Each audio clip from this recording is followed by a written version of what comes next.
Hey everyone, welcome back to the All Music Matters Net podcast. I'm your host, Brian. Today I'm beyond honored to host one of my icons and heroes and one of the guitar legends, it's Dallas Toler-Wade. How you doing, brother? I'm doing well, hanging in there. That's good. And I guess when we were talking, you got hit with the flu bug at the last second. Yeah, I still have a little bit of the cold. It came on last Friday, and Tuesday it hit me over the head like a hammer. I actually missed work and was laid in bed all day. And I don't know, pretty weird. I don't normally get sick, and I've done a lot of traveling in my days, but I don't know. This year has been ridden with the plague. Or as Calcutta would say, bring back the plague, as they would like to say. So, how you been recently? What's new? Doing pretty well, man. Just been doing the same old thing. I got a new single that I'm going to be releasing pretty soon.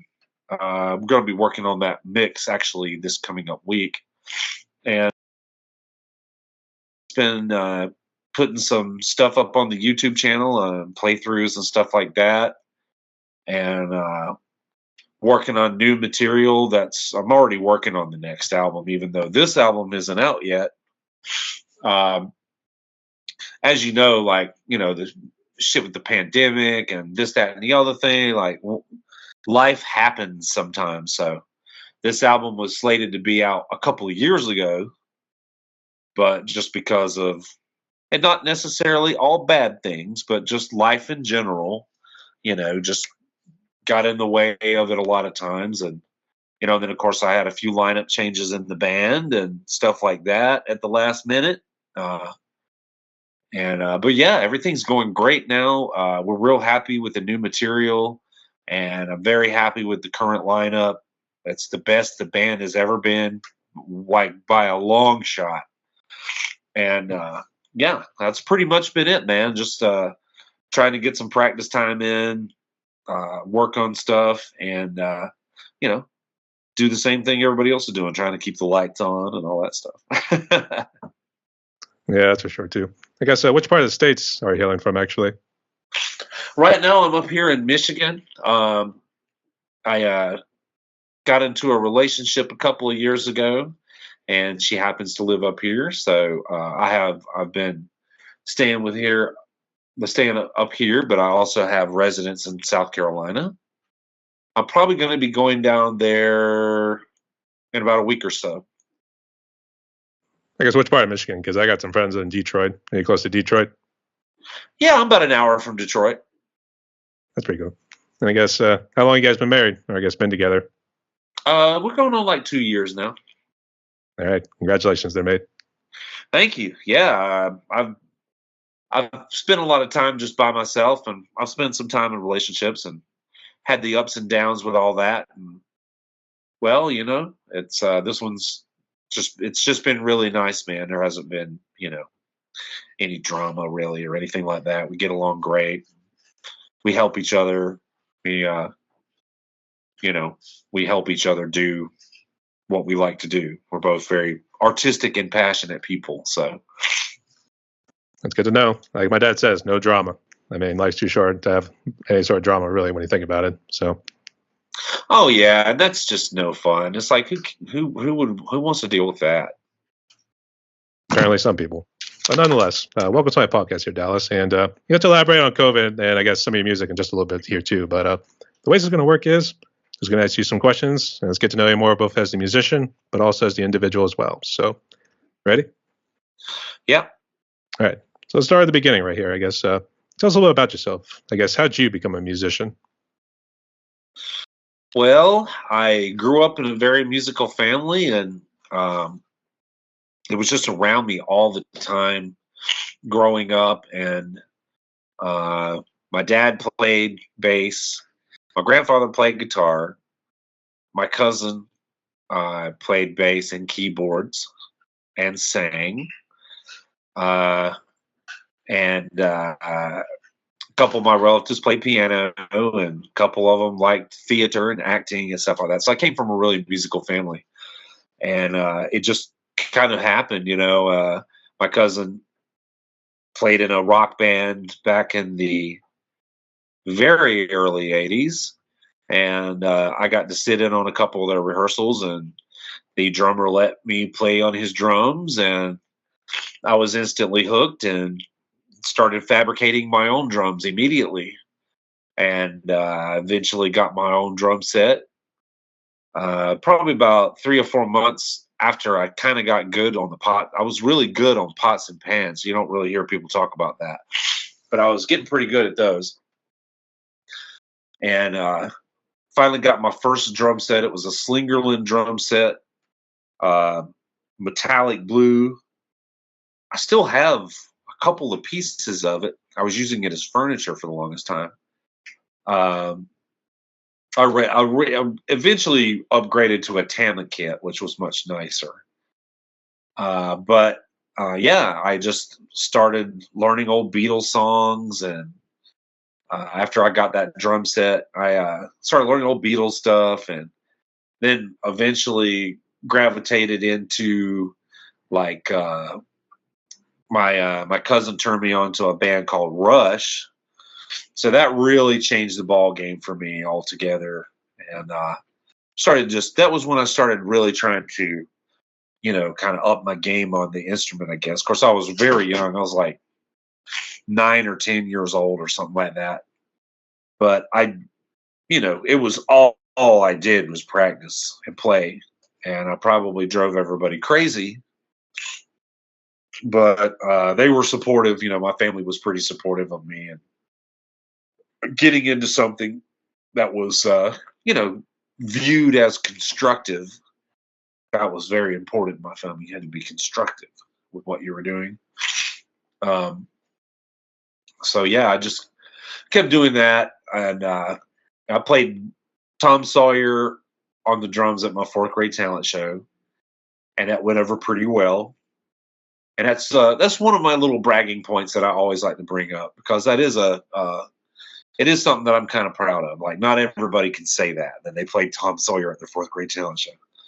Of course, I guess it isn't fair for some of them, because Tom Sawyer, when did that song come out?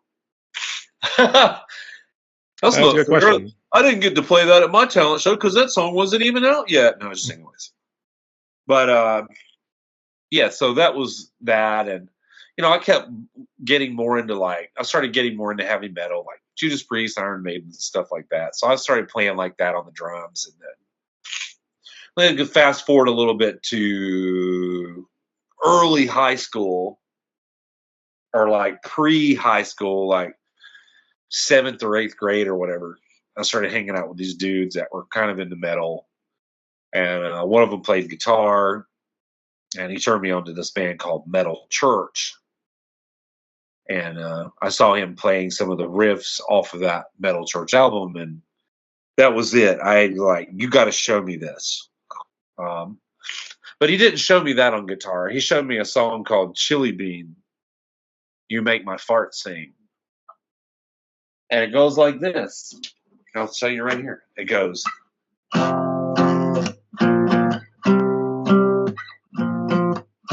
That was the first thing I learned on guitar. And then the second thing I learned on guitar, I figured out myself, and that was Rock You Like a Hurricane.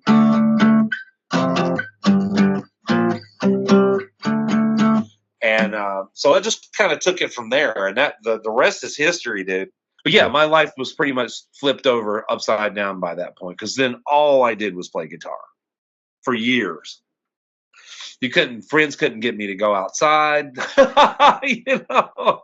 I just played guitar and read comic books and listened to Iron Maiden. And the drums, I would play them for fun every now and then, but they just started to collect dust. And then I'd say about a year after I started playing guitar, I probably learned like 15 or 20 songs, just rhythm guitar. And then after that, I did take some lessons about a year after playing, and I did take a music theory course in high school. And that was it. For many, many years, that was the level of my musical education. That's pretty cool. And I guess, did you stick on drums? Because I think I went to Wikipedia of all things, which is like the spark notes of today's age. So I guess, did you stick with drums and kind of do it a little professionally for a little bit? No, I mean, back in the day, like I did play live a little bit with my dad in some blues clubs and stuff when I was way, way younger. But once I put the drums down, I didn't pick it back up until I want to say 2003. I bought a drum set after a Nile tour. I had a little extra money and I bought a Pearl export kit. Still have the kit. It's great. Um, and but I wanted to learn how to do blast beats because that was I had gotten to the point where I could play Angel of Death on drums, and at the time that was like, where else do I go from here? You know, so I just kept playing guitar more and was more interested in guitar. And then I started playing with guys like Pete Hamora. Uh, I started playing with guys like, I got to play with Derek Roddy. I got to play with Tony Loreno. And by that time, I was just like, all right, I got to learn how to do a blast beat. I got to figure this out. I already understood the mechanics of what they were doing, but I just never actually tried it. So yeah, and then I would set it on my new drum kit. I rented out a storage space about 2 blocks from my apartment at the time, and I'd go over there about 3 times a week and put some time in, and that's what got me the gig with Lecherous Nocturne, and ended up rehearsing, working up some songs with them, going in the studio and cutting Adoration of the Blade, that album. That was our second album. And did a few shows with them. But of course, I was still really busy with Nile, and those guys needed a full-time guy. So, of course, that we we're amicable, of course, but and still friends with the guys. But we they found a different drummer, and of course, I was flying all over the universe with Nile, so didn't really have time. We got denied just a second or two, but I guess one of my bragging points was actually doing a blast beat with Napalm Death, actually from their album Harmony Corruption with Unfit Earth, which was the very first drum cover I did as blast beating too, which you could tell I was pretty tense, but I mean, I still had fun too. It was a nice workout, to say the least. So I love the drums on that album. It's so straightforward and like, I don't know, just the way everything's arranged and put together on that album. It's a fun drum record. But if I was to play drums in a death metal band, it would be Bolt Thrower. They're like my favorite death metal band. And I remember hearing War Master for the first time and just being like, there's double bass through this whole fucking album. The whole album has double bass. This is badass. This is the baddest shit I've ever heard in my life. I was like, wow. Couldn't believe how just chunky and heavy it was, and all that double bass just churning the whole time. It probably shows up in my influences or in some of my songs. It's like, songs like anything from like Keeping Up with the Jones or Lash to the Slave Stick, stuff like that. That's definitely got that Bolt Thrower feel to it. Just that bludgeoning double bass, to me is in a lot of ways more heavy than tapping a blast beat at 300 beats per minute. That's not brutal, okay? That doesn't even make any sense to me. So I guess you want to get along with Origin, yeah. Well, at least he can actually hit the drum at some of those speeds. But you got a lot of guys out there that can't really hit. So it just takes the brutality out of it. If you're not actually hitting the drum and you're just kind of tapping on it at really fast, that's just not brutal, But a drum beat that goes that's brutal, because you can actually hit the shit out of the drum, and when you hit something hard, that's violent. So that violence comes out. And, blast beats sound pretty violent on albums, but they don't sound that violent live sometimes. As a matter of fact, good luck even hearing the snare drum half the time. It's just inaudible. And that's because when you're trying to hit a drum like this, it's pretty much humanly impossible to hit that with any real schwack. And if you could, well, that would just be inhuman. I'm just going to, we should just like steal the Captured by Robots drummer and just call it a day. Or just replace all of them with machines. I was going to say, I thought there was like some sort of video. It was like wait a minute. We're already doing that, aren't we? I thought we did. I thought I saw something that was like, these robots that were just hitting like the drums and everything too. It's like, oh my God, this is a fucking Terminator sort of scenario going on right here. So. Oh, he'd be a good drummer. Terminator. Yeah. That'd be nice. Schwarzenegger too. And then after he's just done, he's be like, I'll be back. So. I'll be back to play the blast beat. Yeah. Good to say chopper. So. Yeah. Actually, I did a not collaboration. I actually did a nice little project with Bolt Throwers because did you notice like some of the songs they had like that little riff in like the end and the beginning? It like started with War Eater and then I think it was Cenotaph. And I know Kill Chain was the last one, Powder Burns and Embers. There was that guitar riff that was always played in the beginning and the end. Yep. So it was like one continuous story. So I actually paid homage to Martin Kearns since he's tragically no longer with us. And that's the reason we don't have Bolt Thrower anymore too. So I know that made me so sad. But I totally get it, man. I totally get it. Hey, he was family too. Can't skip on family. That's for sure. So sure, man. But I guess would you say Bolt Thrower was your biggest influence? And I guess who else really inspired you in terms of your guitar work and I guess vocal wise too?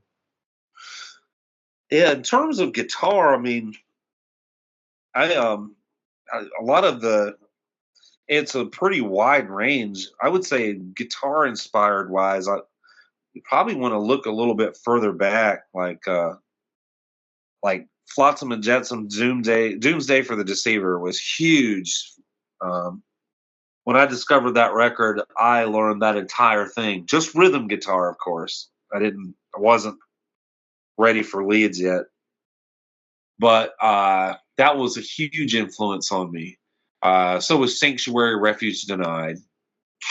Of course, the first Metal Church album, and of course, like Priest and Maiden, Metallica, Megadeth, Slayer, Anthrax, DRI. And then, of course, I was getting into some stuff like Fugazi and some of the other punk stuff we used to get into. Crumbsuckers, old Suicidal Tendencies. Like, there was a lot of riffs. And I grew up around some other guitar players, so we'd get together on the weekends and be like, hey, man, I learned this new riff, or learned this new song, or this new guitar lick. And we just kind of show each other what we had been learning or what we've been working on. And that was a lot of the stuff that all of us were listening to back then. And but Bolt Thrower was one of the early bands for me as far as getting into something heavier, as far as like more towards the death metal realm. The first thing I heard from them was actually Realm of Chaos, which I was actually blown away by completely. But I was also kind of getting into stuff like Warhammer. I was reading White Dwarf magazine at the time, and that's actually how I discovered the band Sabbath, was through White Dwarf magazine. They had put out one of those little flexi disc things that you put on your record player with a couple of quarters. And it was a song called Blood for the Blood God. And I was like, oh man, this band is incredible. And they're like heavier than Slayer in some ways, when the riffing was really intense and the vocals. Martin's voice was just really incredible to me. And I read the article, and I had picked up this White Dwarf magazine from a used bookstore. So it was it was an older issue. And then I go to my local music store, which I believe was Camelot Music at the time. And there they were. It was like Sabbath, Dreamweaver. And I was like, oh, well, damn, that's badass. And we picked it up and played it. And we were just blown away. Like, actually, Sabbath Dreamweaver is a big influence on me, too. And then I found then I heard History of a Time to Come, which was the first album, which I also loved very much. And there was something about the way the songs were arranged they were kind of sporadic and unpredictable. At this one pace, and then all of a sudden, out of nowhere, they would just change the pace. Just nope, we're changing now. No warning, no build-ups, no nothing. Just nope, change.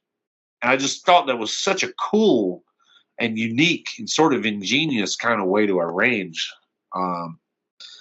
So that was pretty inspiring. But yeah, early death metal wise, Bolt Thrower was the stuff. And then, of course, Sepultura Beneath the Remains was another one that was kind of starting to teeter into heavier territory than I was previously used to or aware of. And let's see. And then, of course, Napalm Death was another one that came up. From Enslavement to Obliteration, I believe, was the first one that I heard by them. I didn't take a lot of this seriously at first because there was a turning point where I was starting to get more into neoclassical, shreddy type stuff. The band Forbidden, I thought, was a really good blend of great thrash riffs and great chops. And in the beginning, death metal to me kind of lacked the guitar chops. I'll be honest. It seemed like a more broken down version. And then it grew on me. And then that made sense to me. I was like, well, it's supposed to be that way. It's supposed to be more broken down to the bloody bones, and not these fancy, flashy leads and all that stuff. No, just lots of killer, brutal riffing and chugging and double bass. And of course, growling. And the simplicity of it I started to get it. It had to grow on me. I didn't get it at first. I didn't take it that seriously at first, to be honest with you. And even the blast beat, the first couple of times I heard that, I was like, oh, ha, that's real funny. It didn't really get under my skin until later. I was going to say, what'd you think of Pete Sandoval when he came out with Morbid Angel? I think I don't know if they did so much. Well, he might have actually done it during more so with Altars of Madness and then Blessed Are Sick, but I thought it was more prevalent with his blast beating on Covenant. Well, and he's one of the ones who actually solidified it because his playing was so clean and precise, you could actually make it out. Like some of the really early, what you could maybe classify as a blast beat is like old punk, like Cryptic Slaughter. They had actually some early on kind of what I would consider to be blast beats. But it was not very clean, The vibe was there, the feeling was there, but it didn't have the, but when Pete came out and he was doing that stuff and a couple of the other death metal drummers that were actually doing it and doing it clean, it was like, oh, okay, this makes sense now because we can actually hear what you're doing. All right. Yeah, Altars of Madness is up there too. I remember the first time hearing that and just going, oh my God, what the hell is this? And I think that might still be my favorite one. I was never a super huge Morbid Angel fan. I did like them, but they were not my favorite out of the pack of death metal bands. I was more of a Gorguts, Immolation, Bolt Thrower, Suffocation, Dismember kind of guy, But I did definitely like Morbid Angel. I've listened to the albums quite a bit. Deicide Legion, that was one that was like, whoa, when I heard that one for the first time. That's still one of my favorite death metal albums is Deicide Legion. It's just so, again, it's chaotic, it's sporadic with the arrangements and the changes and stuff. It's a little unpredictable, and I like that. I like the surprises of it, That's how it was with Satan Spawn, the Kako Daemon. When I first heard it too, I was like, holy shit, that was fast. And all of a sudden it just like starts coming together. And then it was like nice chords and everything too. And you just hear, the Satan Spawn, the Kako Demon. There's a spot where it's doing like the blast beat with the Satan Spawn, the Kako Demon. It literally sounds like someone's spinning the record backwards. I'm like, wow, that's really cool. First time I heard that. That's for sure. Did you hear they're coming out with some new music this year? Yes. We're going to, You're talking about Deicide, right? Deicide, yeah. Yep. Their new album is out, isn't it? I think they said April 26th, but they got 2 songs out right now. But it's just Okay, Glenn so they being put out Glenn. a couple of singles. Yeah, Cool. I'll have to check that out. I actually heard some good things about it. Were they one of the ones that people were bitching about the AI art? they were, yeah. And I'll tell you what, I can kind of see why, because it feels like it really does take away from like the artists who are like actually drawing and doing all this and that too. So I think you can see It did where we're look coming from. pretty cool, though. I mean, I'll have to say it did look pretty cool. But Yeah, that is true. Yeah, it did look pretty cool. To say, unfortunately, they said at least too. But I guess before we talk about AI too, I guess let's go ahead and talk about Nile. So I guess how'd you join Nile, and then I guess talk about your history up until you left. oh, okay. Well, I joined Nile or I guess I could say I feel like this is accurate. I think I officially got the gig in September of '97. And Neferka, Amongst the Catacombs of Neferka, had already been recorded, but it hadn't been put out yet. It was kind of just sitting there ready to go. They were on Visceral Productions at the time, which was kind of a distro label in a way. And something happened with that guy. I think he was doing the label, but he was also going to college or whatever. Anyways, Relapse ended up buying out a lot of that catalog, and Nile happened to be one of those bands. And yeah, they put out the album. We did a tour with Incantation in early '98, which then in turn helped get us on tour with Incantation and Morbid Angel, and then with Morbid Angel again. So that was a big stepping stone. But yeah, my hometown. I grew up out of high school. I was playing in bands and stuff, and then had a couple of pretty heavy hitting bands, but my area just scene wise and musician wise just kind of dried up. People were wanting to get on with their lives and do other things, and I totally get that. I cannot, we're all young. We're all trying to figure all this out. I've always known what I wanted to do. Not everybody does. So yeah, my scene had kind of dried up, and there was a couple of bands to try out for that a friend of mine was recommending, and one of them was Nile. And so yeah, got the gig, played some shows, and then we ended up getting that tour with Incantation, and then getting the tour with Incantation and Morbid Angel. Thanks to John McEntee, he's very key in a lot of the success of the band because he's just a cool guy. He's a metal connoisseur. He's and he gave us a chance, and I'm grateful. And I got to see him last year, not too long ago. Yeah, cool guy as always. And yeah, and we just kept touring as much as we could. We did Death Across America tour, and that was us, Cryptopsy, Gorguts, and Oppressor. And yeah, we just kept stacking them on, and then we took about a year off before, and then worked on Black Seeds of Vengeance. And then the same thing, man. We got to go out on tour with Cannibal Corpse, Christian, and The Crown, which was really cool. I'm a big fan of The Crown. I wish we heard more about that band.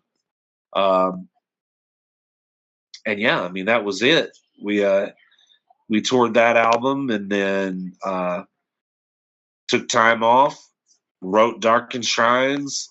The rinse and repeat, man. Put the album out, get the shows booked, and then go do it again. And for me, like, the band really hit its stride when George joined. And don't get me wrong, Tony is a very talented guy, and he's very creative. I don't think he was as consistent night to night out on tour as George was. George was You can always count on George. He's always going to give an adequate or a beyond wildly freaking performance. You know, it's always to a standard, and he was always really good at that. And creative wise too. I mean, he really brings a lot to the table. And yeah, I just really think the band just leapt on a whole new level when Annihilation of the Wicked came out. That's not to say anything about Black Seeds of Innocence or Shrines or Nephron Ka. These were all sort of stepping stones going in a direction. And the new experimentations with speed and everything involved in all the moving parts and getting that to translate out of a voice coil into your ears, we were just still trying to figure out how to do that, you know, because the stuff was really out there and wild, very ambitious, if you will.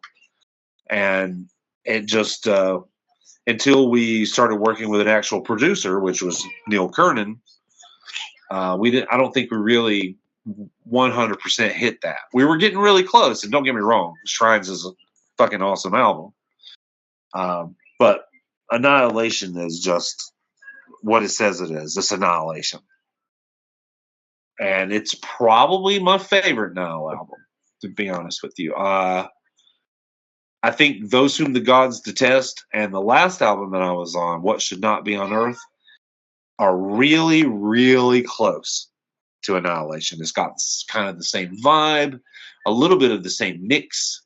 The songs were always innovating and going in different directions. But to me, those three albums are like the pinnacle Nile albums. I haven't really listened to anything they've done since I left. I listened to a couple songs. I thought they were really good, but I didn't dive in and check out the whole thing. But I was like, yep, that's Nile. And that's pretty much it, man. I mean, you know, just the same thing, rinse, repeat, tour, go do the thing, and do it again. And actually, let me pause real quick. I want to give a nice shout out to. Yeah. Yep. And In Darkened Shrines that's actually my favorite album. And ironically, the ones I actually did mention was At the Gate of Sethu. And that one I actually would say was a close second. That one I really enjoyed a whole lot, to be honest. And, oh, that's cool. I've always felt like that was maybe our thrash metal album in a way. It's a very clean production. Like the guitar sound on that one, we got a lot of shit for that because it was such a huge departure from the big wall of fat Nile guitars that, you know, we always did. You know, Carl with the Duncan Invader and the Marshall, you know what I mean? That was kind of the sound. But yeah, Sethu was a departure. And I remember Carl wanted to do something that was a little bit cleaner. And what we were trying to do is get all the crazy notes and stuff that we were trying to put in these songs that actually translate out of the speakers. And, you know, nobody wants to put out the same thing twice, and we definitely didn't. That was definitely a departure from our normal thing. I got a couple of favorite songs on there.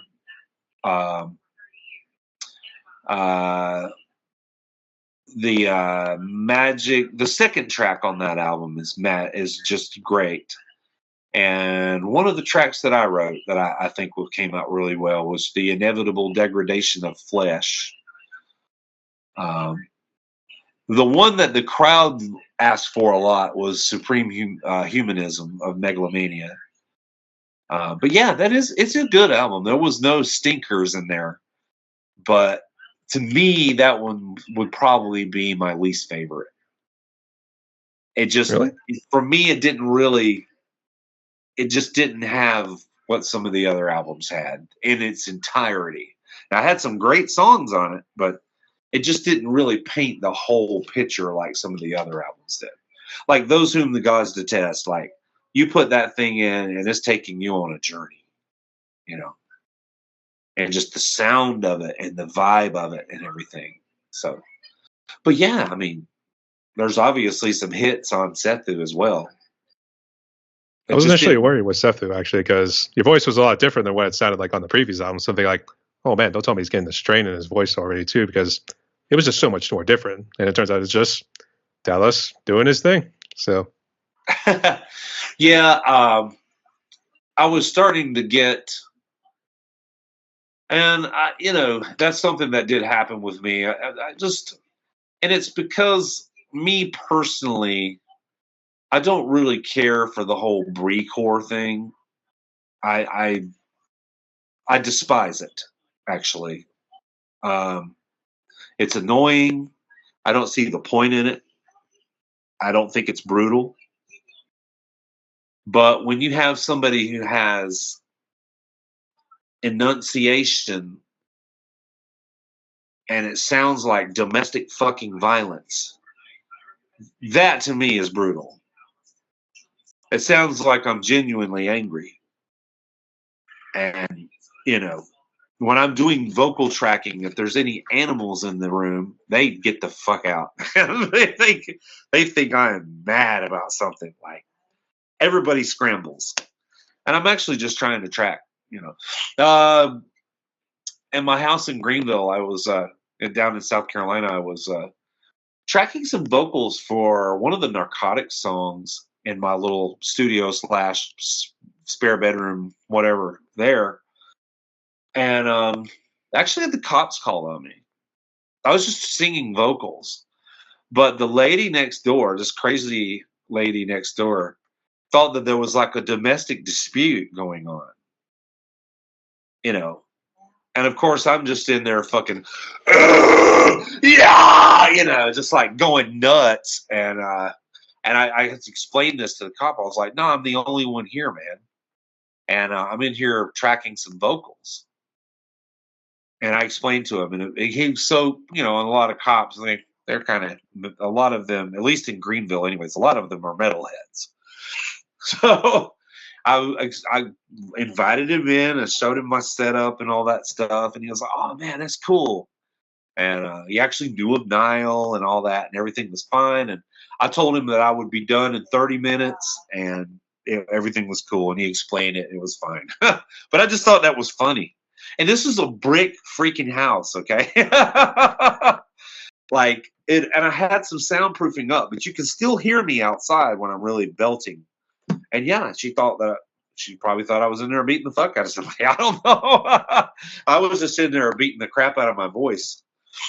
But yeah, there's a lot of things in metal that irritate me, and fast for the sake of being fast is one of them. Me are just being exceptionally technical just for the sake of being technical, or just making the lowest possible gurgly sound you can possibly make. Because why? You know what I mean? It just, to me, it doesn't really translate to brutality. It just translates to look at what I can do. And I could be monumentally wrong about this. It's just my opinion. I'm allowed to have that too. Everybody else is allowed to have their opinion. I'm allowed to have my opinion. And that's my opinion. I don't see the artistic value in it at all.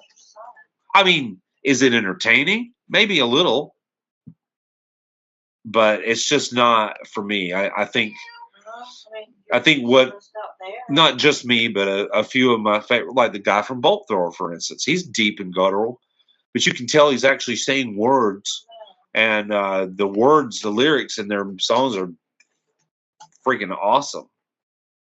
Especially back in the day, it was all about the end of mankind, and just, it was really cool to read and to hear him sing it the way he was singing it, instead of some of the stuff that's going on now, where it's just like the same noise over and over again. Brew, brew, brew, brew.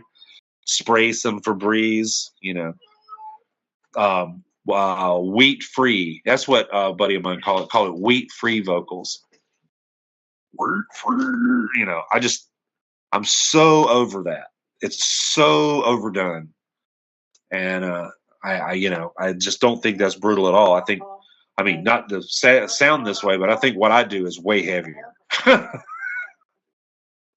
It's like my way or the highway thing. So I can see what you mean too. Well, I wouldn't say the my way or the highway, because there's a lot of singers out there that are probably feel the same way that I do, that are actually producing some blood curdling violence coming out of them, instead of this bree thing, which to me is just stupid, means nothing. Well, I thought that was actually more the pig squeal, like what you heard on the old Job for a Cowboy on the Doom EP way back in the day. No, I've never even listened to them. No, you never listened to Job for a Cowboy? Nope. Check it out. His voice definitely got better. So. I should check it out, but I mean, I'm so busy working on my own stuff, and I have been since like the late 80s, early 90s. I don't have a whole lot of time to check out other stuff. And when I do, I usually go to my tried and trues, like, oh, new Immolation album. All right, yeah, I'm interested in that. I am a little maybe closed-minded about this kind of music, just because it's really oversaturated with a lot of the same stuff over and over again. I'm like, how is this shit even getting as popular as it is? It makes you start, with the radio. Well, it makes you start questioning the audience you're playing to. It's like, do I even want to be a fucking part of this? I mean, I'm sounding pretty dickish right now, but I know you're feeling it a little bit. You're feeling me on some of this because it is getting a little out of control, saturated with just the same old shit. I'm trying not to do the same old shit. Can't be a one-trick pony, so I know what you mean there too. And actually, that was one of the questions, because Bruce Dickinson, actually, from Iron Maiden, he actually put out an article, or at least somebody put out an article where he was just maybe doing an interview or whatever, where he seems to decry like today's musicians. I think particularly ones who like, either seem to repeat like what we were talking about, or even like those who like struggle to like even make a career out of it because of the streaming platforms like Spotify and all that too. Right. So I guess what's your opinion on that? As far as the streaming thing, I guess streaming wise, and I guess even music today. I think there's a lot of really killer stuff out there, and I think what's happening with these rates that these streaming services are giving us, I think it's robbery. I mean, it's complete robbery. It's it's like, really? I mean, dude, if you could pay me, even on the streams that Narcotic Wasteland is getting, I mean, if they would pay me a fraction, it would still be a ripoff, but I would at least be able to pay myself and pay my band. And that's not what's going on. You're getting like 0.00 something per stream, you know what I mean? And that's robbery. And it's coming from a guy who probably can't even whistle, probably can't carry a tune in a bucket. But then he's going to go on and say, well, things have changed and you're just going to have to put out more content. Like you can just magically put out content. I mean, just like completely clueless. But yeah, I think it's horrible. And I don't have a problem with streaming necessarily, but because that is technology, that's the way it is. The formats are going to change. It was records, then it was cassettes and records, and then it was CDs, and then it was CD for a long time. Then it was burn CDs, and then it was iPods and all this other stuff, and then it's back to vinyl again. So format is always going to be in flux. The thing that they really need to work on is the actual royalty rate that they're paying the artist. Because they're still going to make. I mean, once you get like $999 million, you've won capitalism, dude. Calm down. You have enough money for your family and their family and their family and their family and their family, And you guys can party all the way to the grave on that, like in excess. So it's just very unfair. But there's a lot of controversy going on about the distribution of wealth. You know what I mean? And that the Spotify thing is a prime example of that. Of just all of us just getting ripped off, and some of the smaller artists even that are only getting like 10,000 streams or something. Well, imagine if you were giving them 10 cents a stream. 10 cents a stream, man. They're giving you 0.000. It's not even a cent. It's not even money. You have to get and then they actually, one stream doesn't even count as one stream half the time. You have to get 10 streams to count for a couple of streams. It's just, it goes on and on and on. However, I will say this to anybody, and I know this firsthand because the first debut album that Narcotic Wasteland we put out through DistroKid. And I would have to say DistroKid's the way to go for indie artists that is not label backed or anything like that. They put all your stuff out there. You pay a flat fee to be with them, and you get your money. You get all your money. The only thing you're giving them, you're getting your money. You're just giving them a flat fee to put it on their website, and they put you on all the streaming platforms and all that stuff. And all the money you make from that comes back to you, and you're just paying a subscription to them. It rules, dude, and it works. I know because the first Narcotic CD was through DistroKid, and I was able to get some money from that, so yeah, but I feel confident that the whole Spotify thing will eventually, something will break, something will happen, and there will be a reform of the royalty rates for everybody. Because shit, man,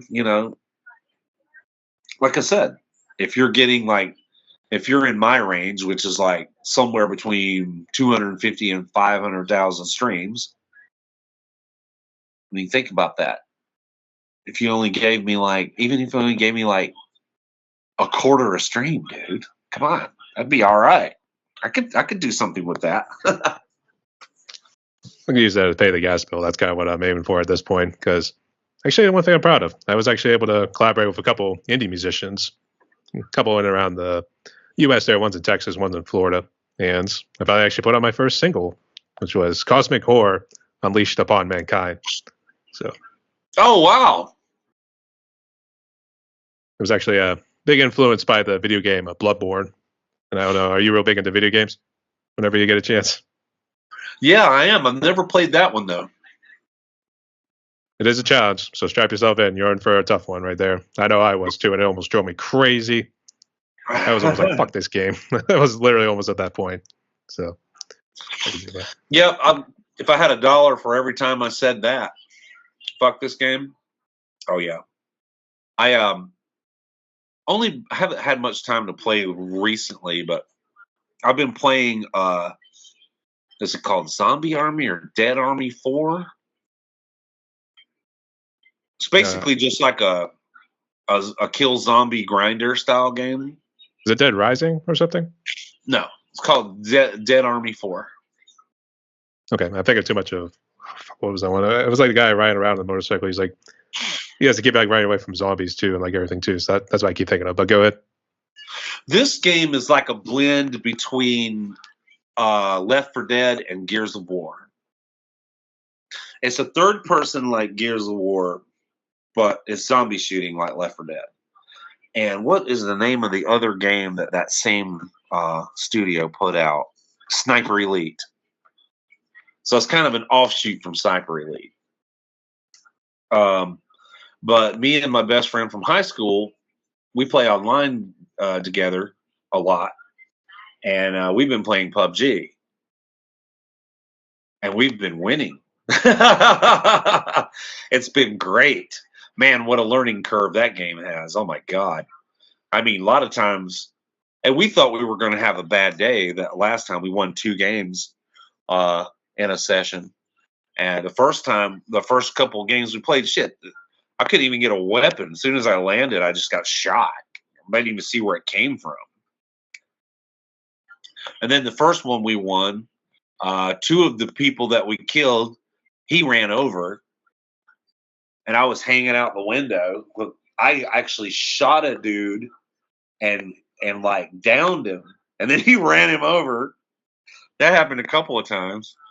That was great.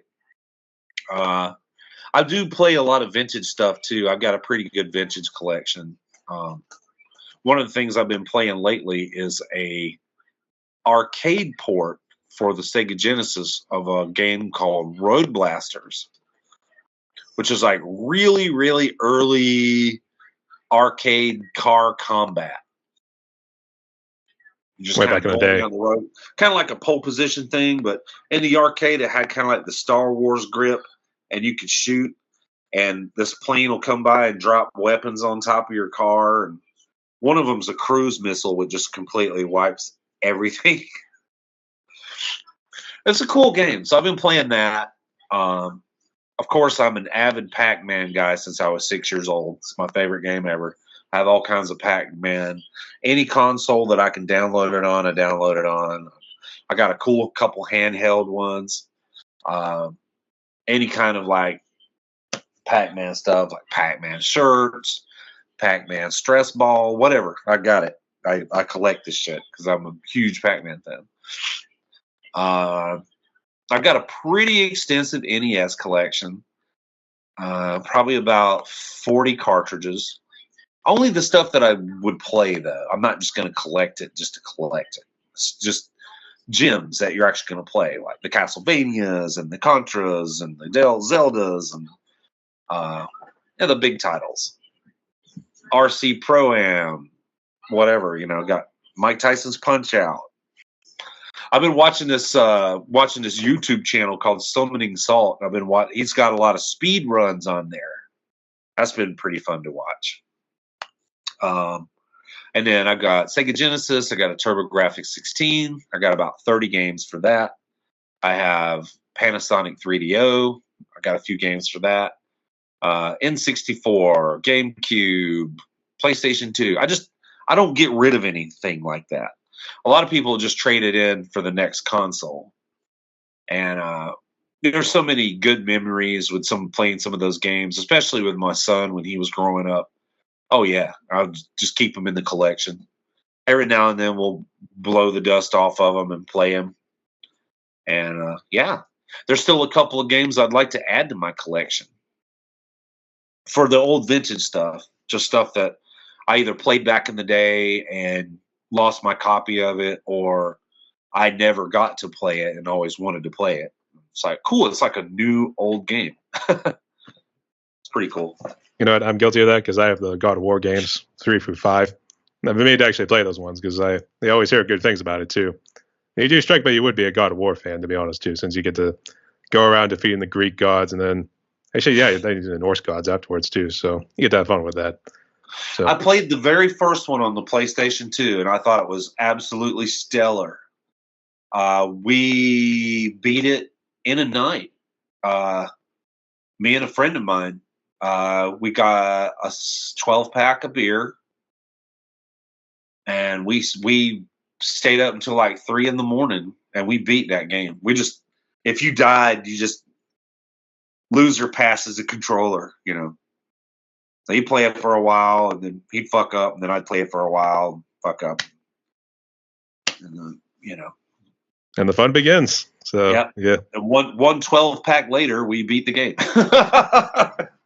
3 a.m, and hopefully the mother wasn't coming up knocking on the door. We're all like, oh, I gotta go to bed. Gotta go to bed. Gotta go to school tomorrow. So, or actually, was that when you were young adults? Actually, that was when that game came out. That was the first God of War came out. That would have been like Annihilation era. So yeah, I was just chilling at home when I wasn't on the road. I did work odd jobs every now and then. I had a friend of mine that had a business, and sometimes he would be shorthanded, so I'd go help him out. But it wouldn't really for necessarily the money; it was just to help him out. And but yeah, back then I would just be home and be hanging out with my son or hanging out with a couple of my buddies, and we'd all just play games and stuff. Yeah, good old times right there. And I guess. Oh yeah, I remember when else. Xbox Live came out on the original Xbox. That was huge. The first game that I played on that was Unreal Championship, man. Oh my God. It was like the first console online multiplayer on a console that I'd ever played was that. And then I got the network adapter for my PS2, and you know what comes with that for free? A voucher for Twisted Metal Black Online. Oh my God. You want to talk freaking chaos over there, man. There was some really good players over there.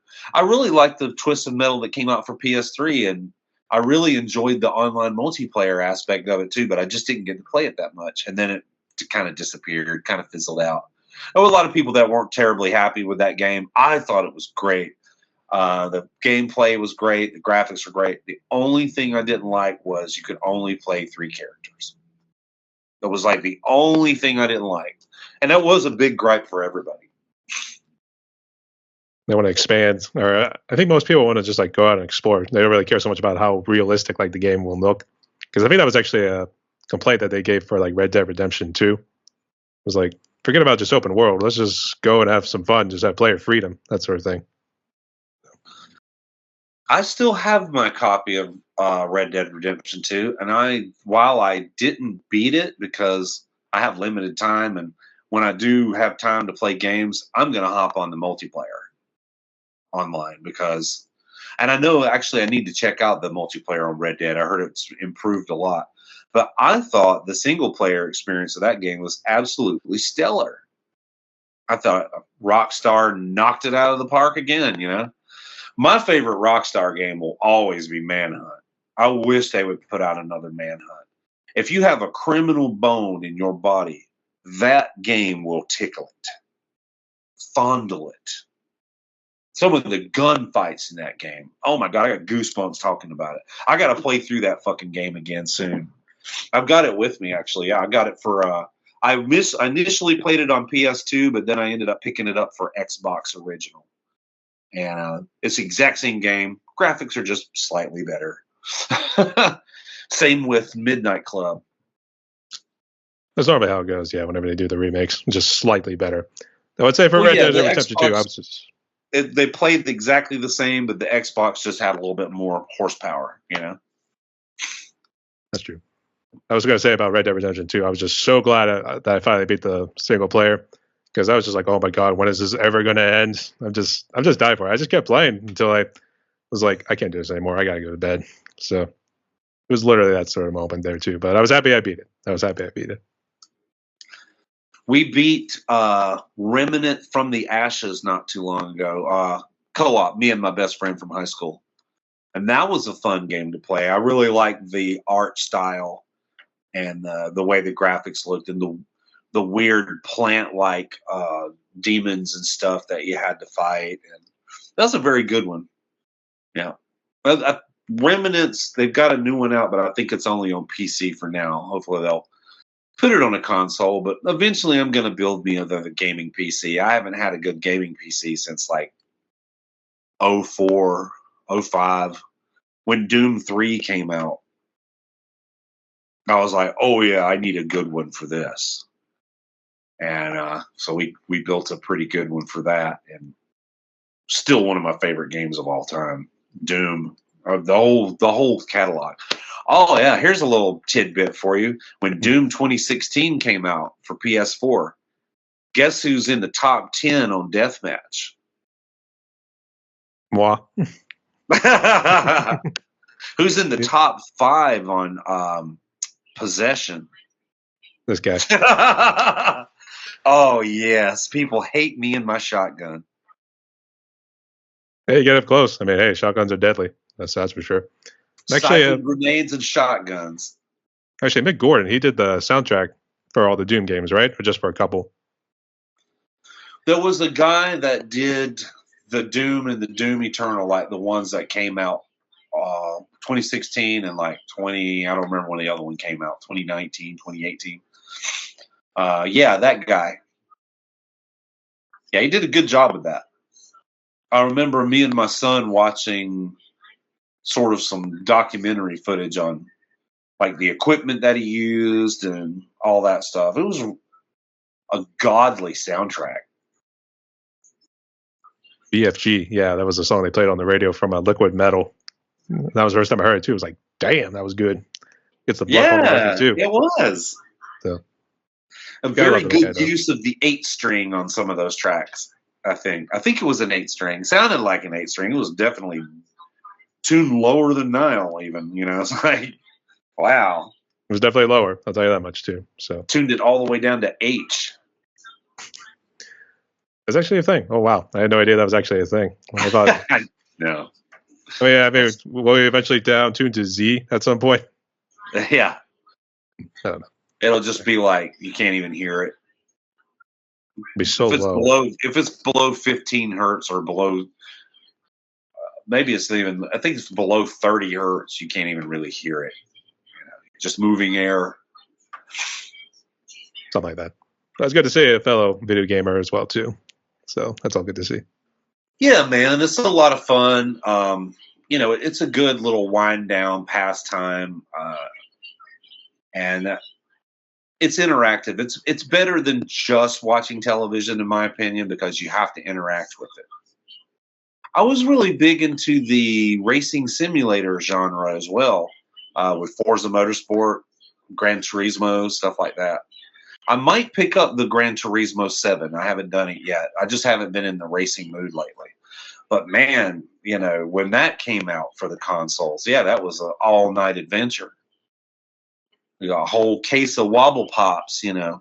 You can drink and drive with your friends and talk shit on the headset with them all night. It's great, man. So many memories of that. And I remember it was a time this was when Project Gotham Racing 2 was out for Xbox, and that was like one of the first online racers. It wasn't a simulator, but it was pretty good, and it had the Nürburgring track on it, and yeah, I had I used to host a lobby or host a game, and it was almost every night of the week I would host that game, and my friends would show up, and I was playing in Nile, I was playing in Letras Nocturne, and I was also working a 45-hour-a-week job and raising my kid, taking him to daycare before I went to work, and then picking him up and dropping him off with the late-night daycare when his mother wasn't in town because she traveled with her job. And, yeah. And then I would do all that and then get home, put him to bed, and then I would stay on Project Gotham Racing until like 3 in the morning. And then do it all over again and again. And I'd always say to myself when I get to work that next morning, I'd be like, oh man, I got to go home and get some sleep tonight. And I just never did. I'd be feeling better. I'd be like, all right, man, I'm going to go home and get a shower. I'm going to go to practice. On the way home from practice, I'm going to pick up a 12-pack, and we're going to do some racing. And repeat. And by the time Sunday rolls around, I sleep all Sunday into Monday. I'm just cooked. And then, you know. Mental overload, yeah. But man, you know, those were really exciting times, right, when the online gaming came out for the consoles. It just changed everything, man. And it got me kind of back into gaming again because I just wasn't really feeling it. It was like just the same thing over and over again with better graphics.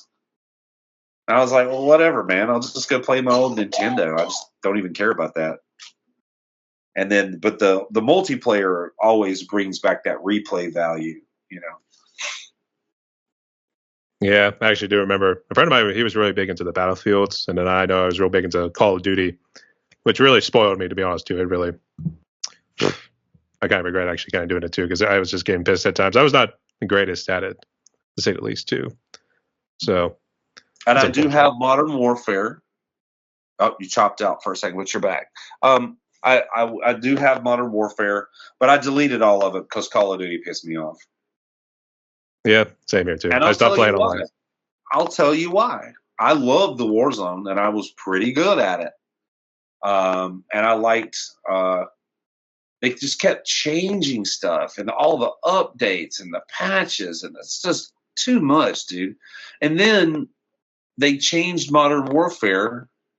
They don't have gun game anymore. And that is the one game that they allow me to shoot at my friends. And that's what I love about me and my best friend from high school.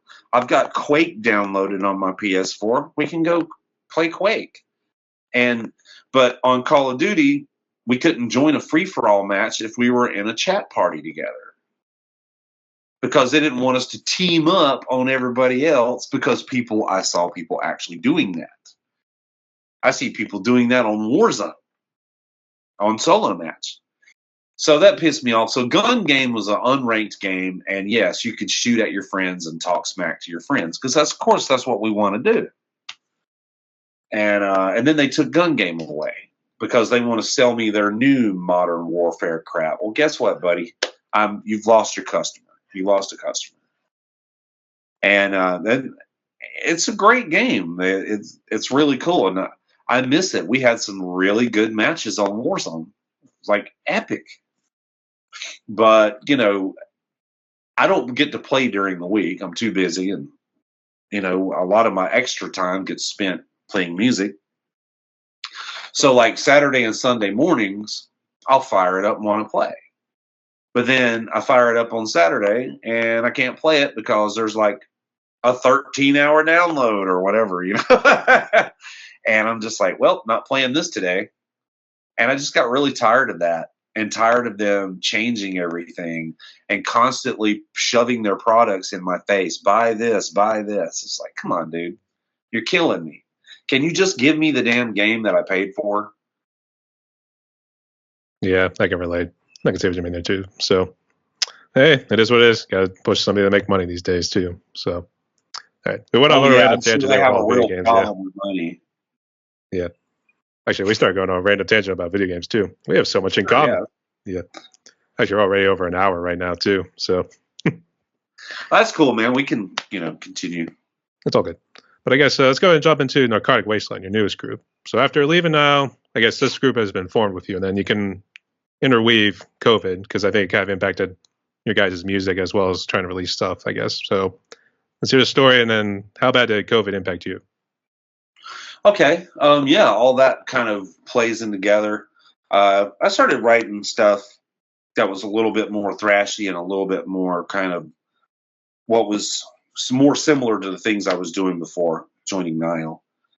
And me and the lead guitar player, Ed, we were longtime friends, and we played in bands back in the day, in late 80s, early 90s. And but we always stayed in touch, and we're always shooting demos back and forth and stuff like that. And I had a couple of things I sent him, and we used to chat on MSN Messenger a lot.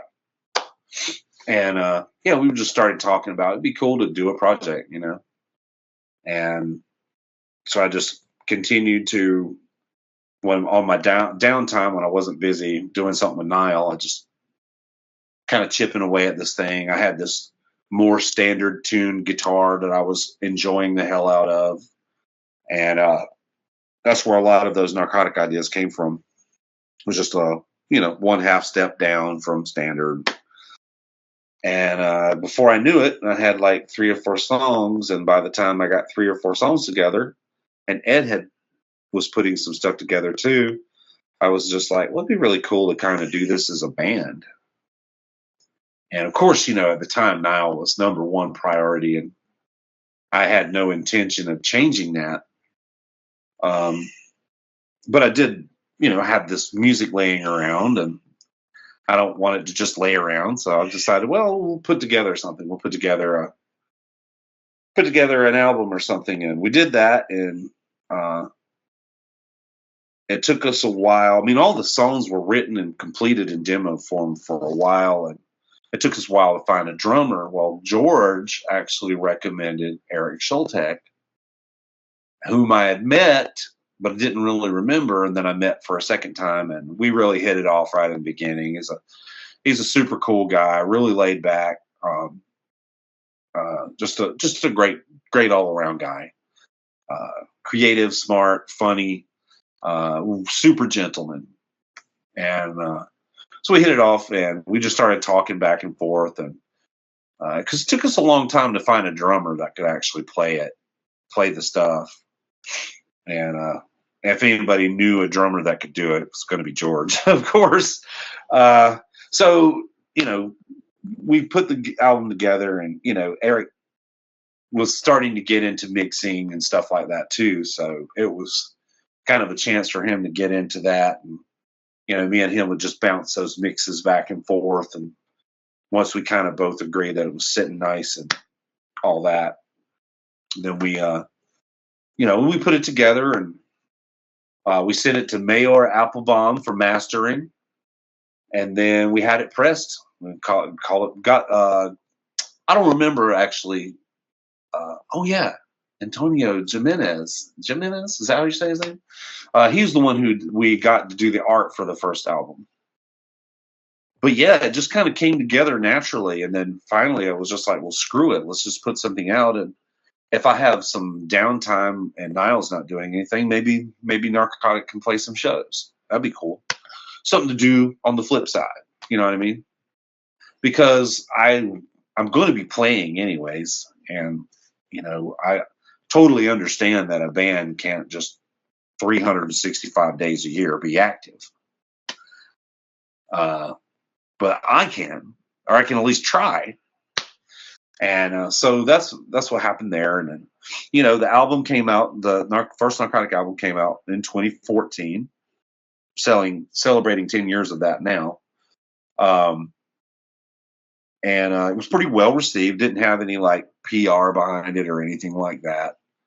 But the CDs that we had pressed moved pretty quickly. It was getting pretty. It did pretty well. It did for no push at all. It did well. I couldn't, because you can put on Facebook that you just put a CD out. And, I mean, how many Facebook posts read like that? But not to mention the fact that people say that there's stuff with the algorithm that, like, a cat video this and a band flyer that, and the story. But yeah, anyways, that came out in 2014. We tried to do a show, but that didn't really work out. And then I got busy with Nile again, and then around 2016, I decided, for sort of undisclosed reasons, that I was leaving Nile, and then I just decided to. I already had a few more songs. I think I had like three new songs for Narcotic at that point, and I just decided after. I actually thought I may be retiring from music altogether for a little while there. And I kind of snapped out of it. And I was like, well, I'm at least going to put out this album and see what happens. And my agent at the time hooked us up with Megaforce Records. And which is actually it's Megaforce Records, but they're actually a distribution company. It's not like a record deal, but it's a distribution deal with one of the largest distributors. I mean, they distribute just about everyone. So it was a good deal, and they were kind of a famous label, so it just kind of felt right. And the people there are really, really cool. And so we put out Delirium, and my agent booked us our tour in 2017. And it was pretty well received. Again, it wasn't a whole lot of PR on this. I was just kind of putting it out there, still not really sure if this was what I was going to be doing with the rest of my life or not. And with the crowd response and the response of the listeners and the fans, it was just kind of not necessarily like large numbers, but what was being said and the actions were just astounding. You used to have people showing up with body tattoos, and I had people telling me stuff like, man, you know, your lyrics really helped me in a dark time in my life, or it helped me overcome this addiction or whatever, or helped me realize, or it made me feel like I wasn't completely alone in this, or whatever. Hey man, mission accomplished. You know, I could like not make another dime doing this, and I don't fucking care. That's priceless. You know, being able to connect to somebody on that level, and for them to tell you something that awesome that, you know, you like helped me in a dark time or anything like that. You know, it's just, I've heard that hundreds of times now, and it still blows my mind, but it means so much to me, and it's just really cool, man. You know, music is a very meaningful, powerful thing, and you know, whether it be like super uplifting or super dark music, it's effective and it's useful and it's powerful, and it helps us get through our lives, and it kind of changes the day a little bit to be not so mundane. And I'm just very, in a nutshell, man, I'm very proud and thankful for all the opportunities I've had to work with so many great musicians and songwriters, and I'm so lucky to have connected with so many people over the years, fans or just people hanging out at shows or musicians in other bands, or the whole thing. It's just amazing, and I think heavy metal and a lot of the people that are into heavy metal, I think it's still some of the most innovative music of our time. I still think the electric guitar is one of the most innovative things we're going to see in our lifetime, and it's still going strong. There's no end in sight.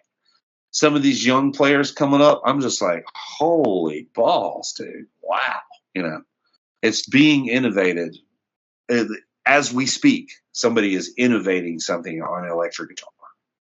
They are doing something fucking weird with that thing. And everybody's going to be like, what the hell is that? And it's going to work.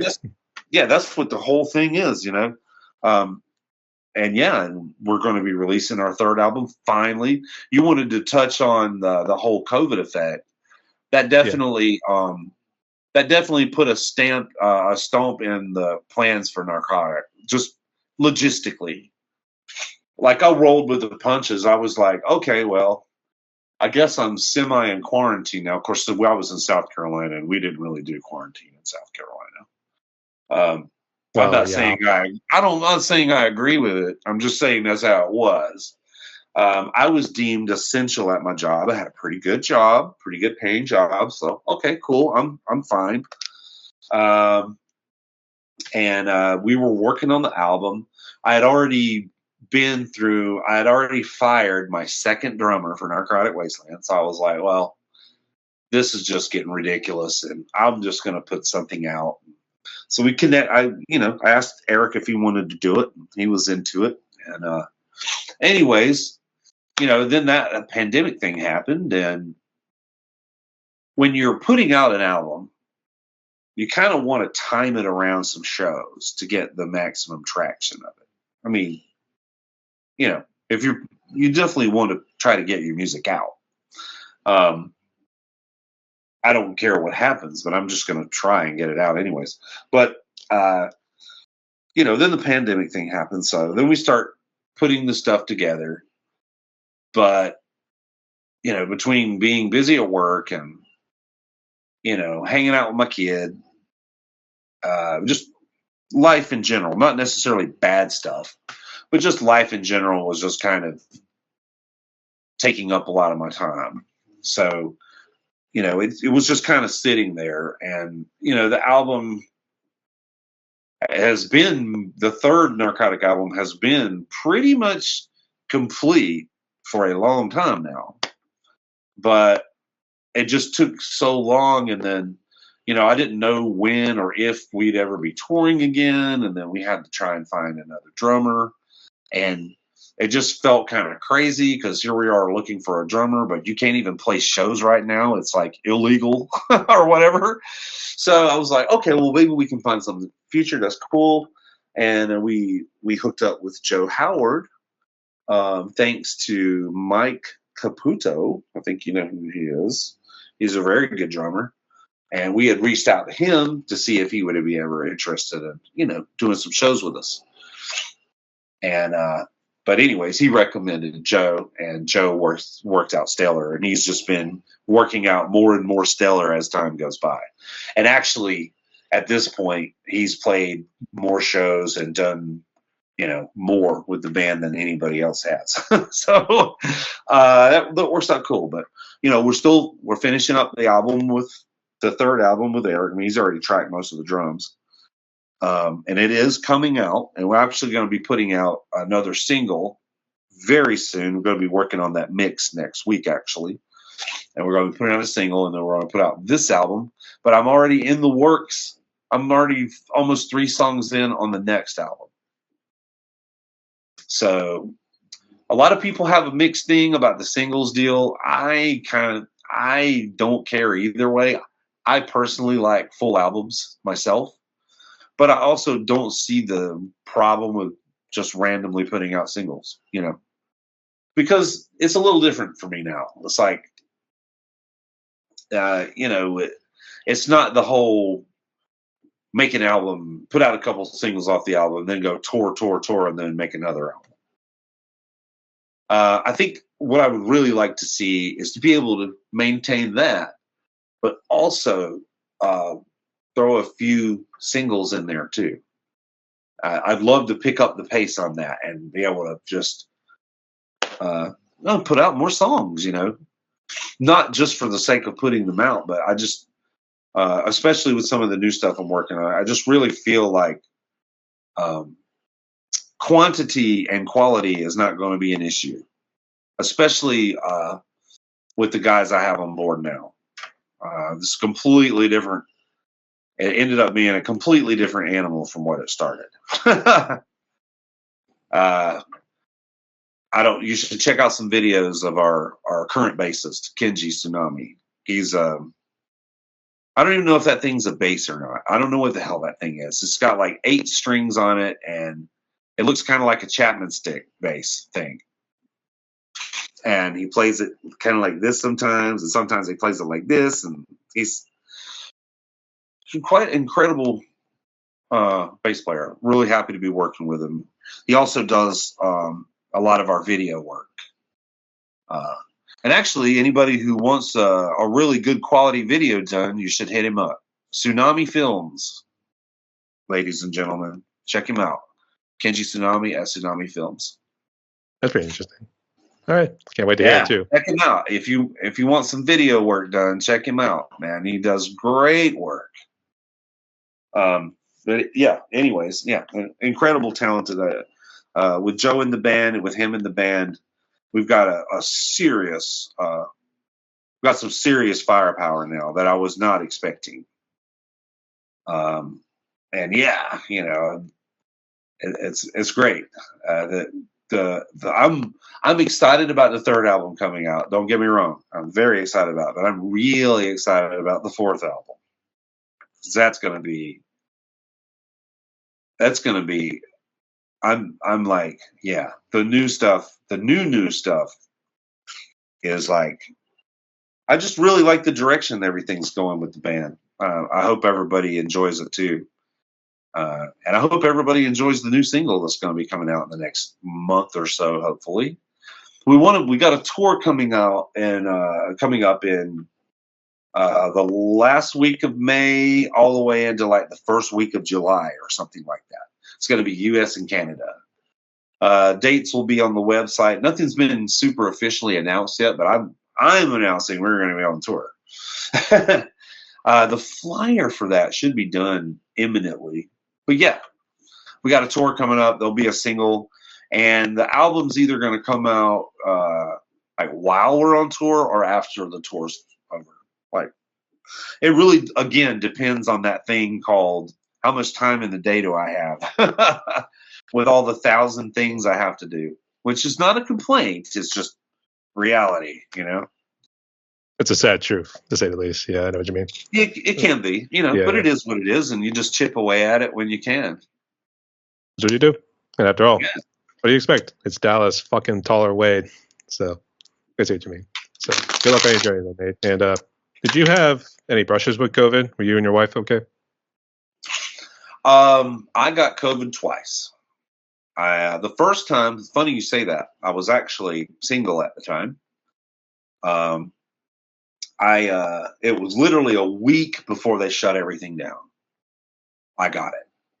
And it was funny because I had just gotten in a really good groove at my new, really good paying job.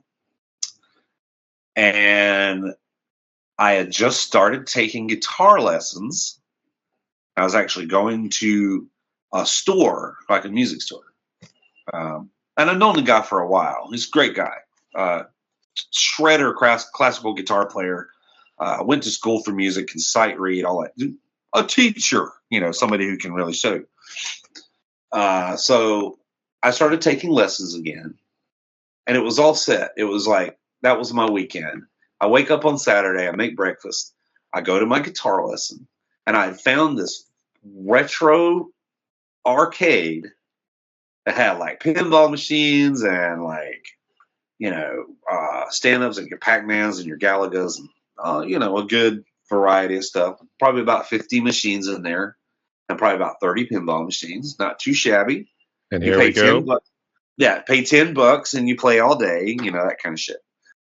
So my son was in town. He had just came in to visit, and we went to lunch, and I was like, this is going to be my weekend for a while. I'm going to go to my guitar lesson, and I'm going to go to this arcade. It's going to be awesome. And but before my son got into town that week, I'd say about 4 days before he got into town, because he got there on the weekend, and this was probably like Monday or Tuesday, I came down with something so bad that I almost admitted myself to the hospital. Like, I couldn't breathe. And I was coughing. I had a really, really high fever. It was like almost 104. But I toughed it out for a little while because I had had something like that similar, like in early 2000s or whatever, like really bad. Dude, to be honest with you, I had such a bad fever, my balls hurt. Like, literally, I thought I was going to die. I'd never felt this bad in my life. And I just At least you're remember honest. I was like, before I go nuts here, let's just take some Tylenol to get the fever down and hit the bed. And I did that. And then I remember one time I even made myself like a hot toddy. I had some Jack Daniels in there, and I made me a glass about that much Jack Daniels, and I just squeezed a bunch of lemons into it. And I just, with the Tylenol and everything, because I was like, I'm going to die or I'm going to have to go to the hospital. In the meantime, I'm going to party and try and get some sleep. So that's what I did. I took the Tylenol, I slammed that thing, and it could have maybe not been COVID that first time because I didn't actually get tested for it, but I had all the symptoms. And I had all the exact symptoms, even the shit with the smell and all that. And it just hit me over the head, like out of nowhere. And anyways, I was in bed for 23 solid hours.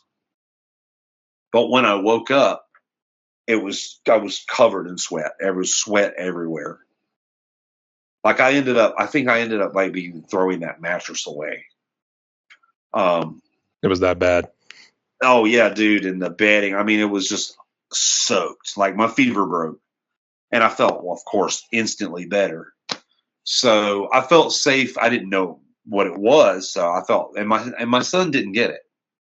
So it was already out of me by the time he got there that weekend, because this was like Tuesday. He got there on a Friday night, and then we hung out on Saturday and Sunday, and then he went back home. And yeah, and then that literally while he was driving back down to Florida, I started hearing it on the news. And by the time he texted me and called me and let me know he got home safe, all that stuff. We started talking about it. I was like, yeah, it's like, man, they're like, you got back just in time, because they're like talking about closing the stores down and closing restaurants and all this stuff. We were just like, this is just bizarre. What in the hell? And I should have seen the Telltale Signs, but I wasn't really watching the news. It was just days before that. I go to the grocery store and I was looking for some toilet paper, and I go into the aisle and there's nothing. And then I saw this display there, and it said dude wipes on it. So I got some dude wipes. And I looked at there was a lady in the aisle kind of looking at the same way I was, just like, what the hell was that? And I was like, dude wipes? And she just started laughing. But yeah, so that was the first time. And then the second time I got it, I don't even know if that was COVID, but I don't know what the hell else it would have been. Because it was in that same time frame, and I felt lousy, like I needed to go to the damn doctor. Lousy. And that doesn't happen to me very often, but I got the 2 Pfizer injections, right? And then I would say after the second one that I got, I'd say about 2 months later, I got it again. I got COVID, and I tested positive for COVID. Now the symptoms weren't nearly as bad, and it felt very similar to the first time I got it. The only thing that happened was I lost my sense of smell for like 2 weeks. But yeah, that was just like the Twilight Zone episode that should have never aired. It was the most bizarre thing ever, and I hope none of us ever have to live through anything like that again. And I'm glad things are kind of getting back to normal, but it's still not the same, man. It's not. And who knows? Maybe it will never be the same. But yeah, so it was just kind of like, well, so I still took my guitar lessons, and I was still deemed essential at my job. We just closed our storefront and was mostly just like orders and deliveries. You know what I mean? But there were stipulations on deliveries, like you just drop the stuff off and leave. You don't interact with anybody. So it was that kind of deal. And then it was just a lot of stuff, and it was really slow compared to the way it was, our business. Yeah, it was kind of nice, the roadways and the traffic not being as bad, to be honest with you. And I was thinking about the other day, some of the memes that I saw. It's show a picture and say a musician, and it would just show the exact same picture underneath, a musician in quarantine. Stuff like that. So there was all those things that were kind of going on. I was just kind of genuinely freaked out, but I didn't mind. I'm kind of an isolationist anyway, so that part didn't really bother me. It was just the fear of dying, basically, or fear of mass amounts of people dying. I think that was the thing that was kind of getting on me the most about that whole situation. And then, we came out of it, and then we, 2021 came around, and then we started playing a few little shows here and there. But, everybody had to be masked, and they had the capacity of the venue was very slim, and you had to sit at tables and stuff like that. It was bizarre, but at this point, I was like, it's a show. I'll take it. You know, I've been doing nothing but practicing. It's time to get out of the woodshed and actually go do this.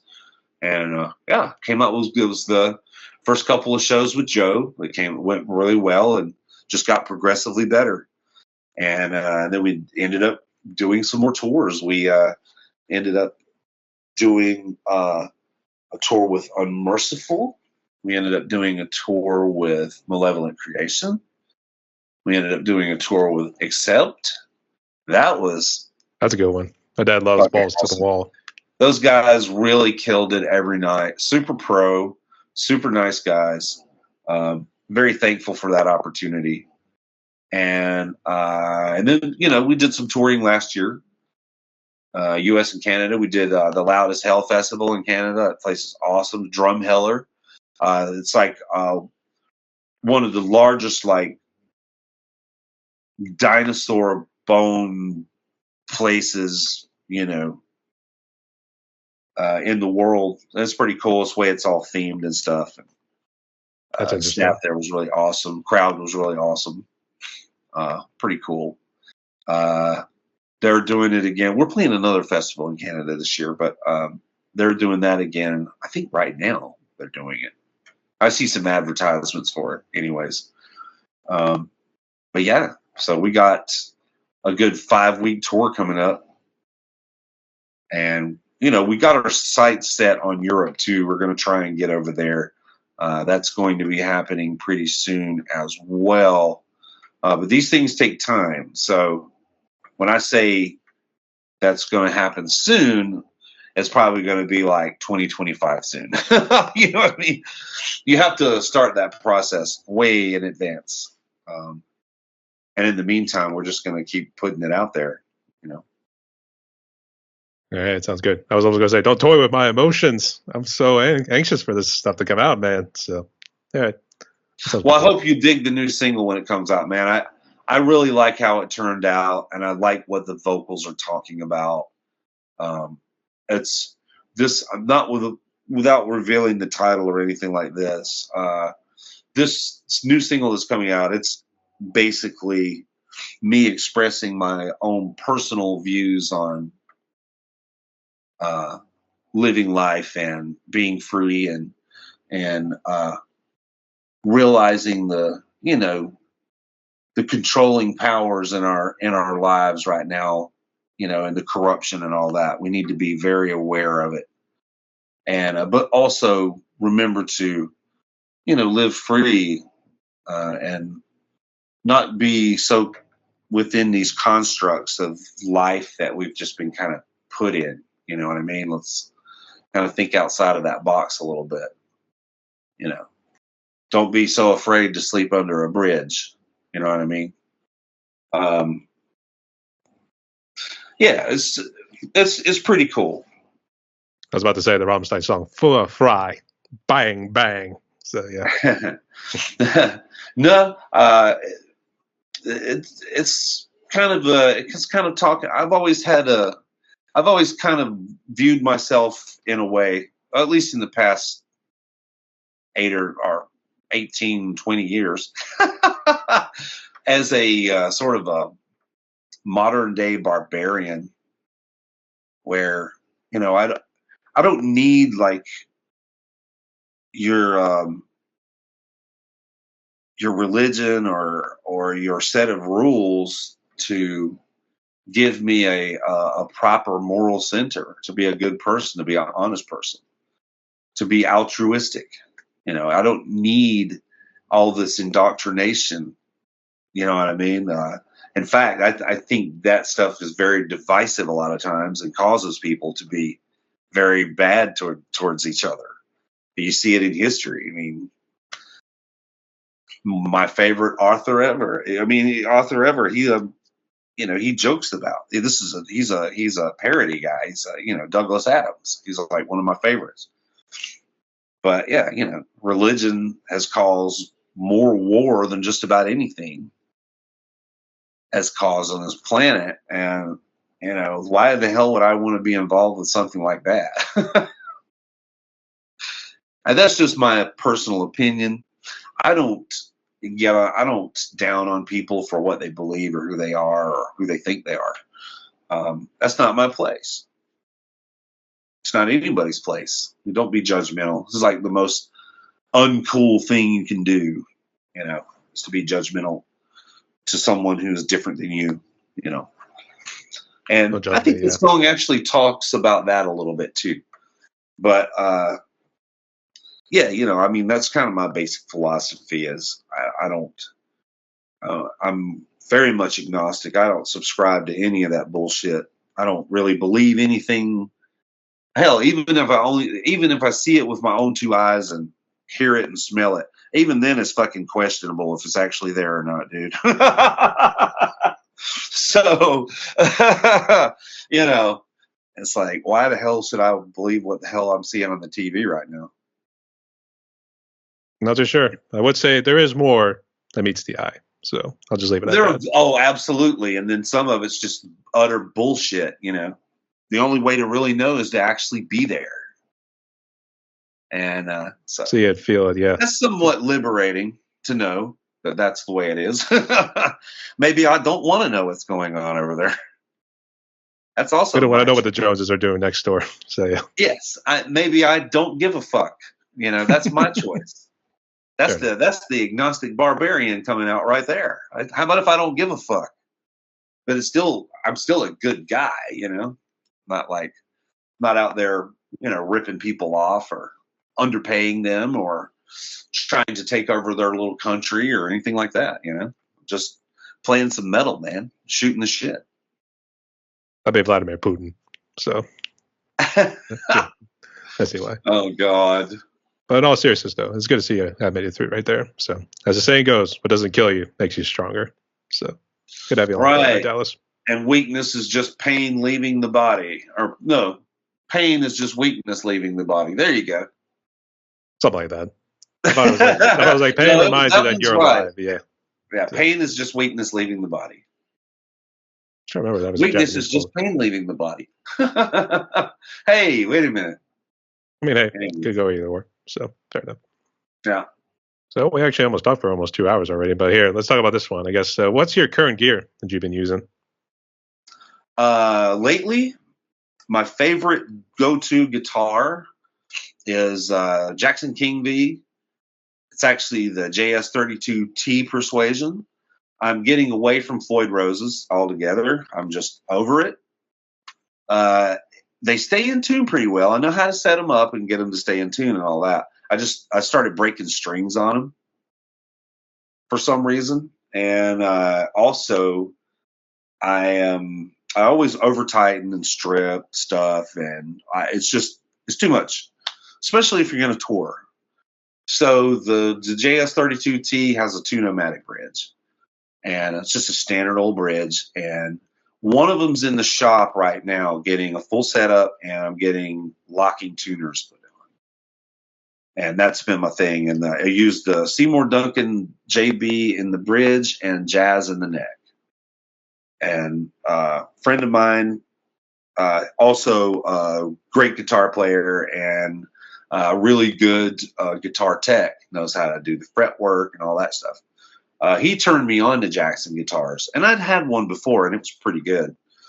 But he's like really into them, and I ended up buying one of these things, and then he actually gifted me one. A Rhodes V. It's really nice. But yeah, so I've been playing Flying V's forever, so that's very comfortable for me. And then for the live rig, I use the PV XXX head. The 3-channel head's good because you get the solo boost, but then you also get the clean channel, which I never use, aka kill switch. So I just use that for the kill switch. So it's perfect. The solo boost and then kill switch right there. Or if I want to use some effects, I got the effects loop switchable as well. And that's the only pedal that I have on the floor. On the top of the amp, I'll use the Harvey Audio Commando Overdrive. And that's actually after the Shure Wireless. I got a Shure Wireless in the pedal form, which is cool because it's got the built-in tuner. So it goes wireless, commando pedal, amp. And that's it. I am going to start using Harvey Audio also sent me a echo delay box. So I'm going to be running that through the effects loop. So that'll be my new solo boost. It's just a little bit of something to wetten it up because I've been just going full dry for years. I just fuck it. But it'd be nice to have a little something again because I did use delay on my solos for years, just a tiny little bit, just to do something, you know, not to like wash it out with effects, just something to wetten it up a little bit. And that's it for recording at home. I use my JCM 900 master volume, which is just like, you know, amps don't make as much difference as people think they do. 100-watt high gain amp, but it was different enough. I A-B'd my 900 against my Triple X, and it was just like a blanket was lifted off the guitar. Like the Marshall was so much more clear and had a lot more attack. I don't know. It was more clear and more brutal sounding than the Triple X. Under the microscope in the studio, you know, under the microphone. But for pre-production, I've been using the Mississippi Marshall, the PV Windsor. I got a PV Windsor. It's a 100-watt head. It's kind of Marshall-y, 800-ish kind of sounding. And I've got a Marshall 412 cabinet with vintage 30s and an SM57. I need to upgrade my mic preamplifier, I think, a little bit. But I taste tested. I have 6 Marshall cabinets and 1 PV cabinet. And the PV cabinet is sorry, it didn't sound good. I tried it. And some of my Marshall cabinets weren't that great either, to be honest with you. But this one has and literally it was like the last speaker I tested. It was actually next to last speaker that I tested. And it was in my cabinet that has the vintage 30s. And it was just like, yep, that one. And that's what I've been using. And on Delirium, I probably should have used it on Delirium. But, of course, Delirium came out pretty great. But, you know, when you have Neil Kernan do your album, that's usually what fucking happens. It's a pretty big deal, yeah. Yeah, he did such a stellar job with that. And I hope to work with him again sometime. But yeah, that one was the JCM 800 with the tweed front that I still have. And that one's pretty good too, but it's got the 75s. The 75s are not the best recorded speaker in my opinion. I just didn't have the same luck with it. But I've been kind of watching the Spectre Audio, dude. I might be trying out some of those Mojo Tone speakers. That looks pretty cool. It'd be worth trying. I mean, and they're not as expensive, you know what I mean? Like, as some speakers are anyways. I don't know. It'd be worth experimenting with. That sounds cool, yeah. Just to try some different stuff. I like checking out stuff like that too, man. Just to see what's out there and see what people are using and what they're doing. It's pretty interesting. Pretty much all you listed there was pretty interesting too. So even though drummers like us, or I say maybe drummers like me, we always like to keep it simple too. Just hook it up to something, get the mics all set up, and let's just bang the shit out of the drums. That's all we want to do there too. We like to brutalize. It built our spirit. So Oh, absolutely, man. There's a lot of great options for drum miking nowadays too. Pretty cool. But man, 57 on the snare, can't really beat it. Good old No, sir. 57. And 421s are awesome on toms, but they're so cumbersome because they're so huge. But the little mounty guys, like AKG makes some good ones. I mean, those guys work pretty good too. And as far as my recording setup, I mean, I use Reaper, and I absolutely love even the preset EQs and compression and stuff. I've done some live drums on it. I was just like, wow, man, fuck yeah, this is pretty good. I did for Joe's drum playthrough on YouTube, Victim of the Algorithm. I actually mixed those drums, just a quick board mix kind of thing. You know what I mean? And it's just so fast. Just do it so fast. It's like, wow, that's actually not bad. All right, send it. I guess I was don't that like. song kind of a middle finger to like YouTube and all those guys who kind of like overlook like certain songs, for instance, or what was that song about? Victims of the Algorithm. Oh yeah, yeah, yeah. And it's really about because a lot of times there will be a drug-like theme to our lyrics, whether it doesn't necessarily have to be talking about it, but yeah, the social media and this fucking piece of shit right here that I'm on like my 80th one because I usually end up throwing it into a fucking wall. And that's why it's got this big old. See, now this one here, if I throw this one, I could probably kill somebody with this one. It's like throwing a brick. Or I could hurt them pretty bad. It's just Blunt force trauma. yeah, but yeah, this is sometimes the song is about disconnecting from this. Like we need to remember to disconnect from this thing, man, because this is just bad news. I mean, it's a useful tool. There's so many great useful tools that I mean, I've been doing, YouTube videos and shorts and all kinds of shit with this thing. It's cool. It's a cool piece of technology. I would have rather had a better spaceship, but this is cool, to continue with the like Douglas Adams theme, we still think digital watches are a pretty neat idea. It's like, what are you doing, mankind? What are you doing? But yeah, it's a cool, it does cool things, but it's great to just let go and go to a concert, man, have a fucking beer, and put that thing in your pocket or put it away. Don't be all holding it up at the fucking show like a jackass. I'm sorry, I'm guilty of that too. I actually do remember filming a good bit with Gojira, Oh Mastodon, man, nobody Opeth. is coming to my Nobody's going to come to my concerts after watching my interviews. This guy's a dick. I know. Good God, man. What are you doing? He's ripping on everybody these days. He's ripping on Gen Z with all the phones and everything too. Yeah. No, Like you said, man, what a dick. if that's the way people want to view their life, that's totally their life. But for me, I think it's therapeutic and would be therapeutic for people to just disconnect. The song initially was going to be called Disconnect. But like It sounded easier, yeah. well, Joe had some really cool lyrics and it was talking about something similar. He was like, so what's this? Because he heard the pre-vocal demo of the song. He was like, so what's the song about? And I was like, well, I've been kind of working on it, but I wanted to talk about, the whole social media thing,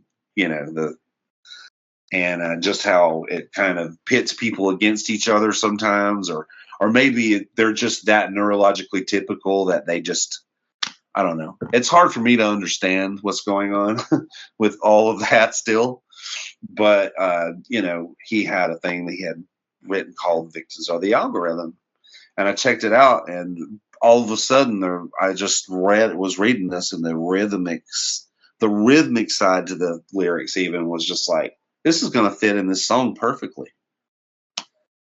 And I already had like some stuff seriously outlined, and I was just like, oh yeah, let's give this a shot. And it just worked. Bam, done. And the rest is history, yeah. Yeah. And it's cool. It was our second actual video we had ever done. So that was exciting too.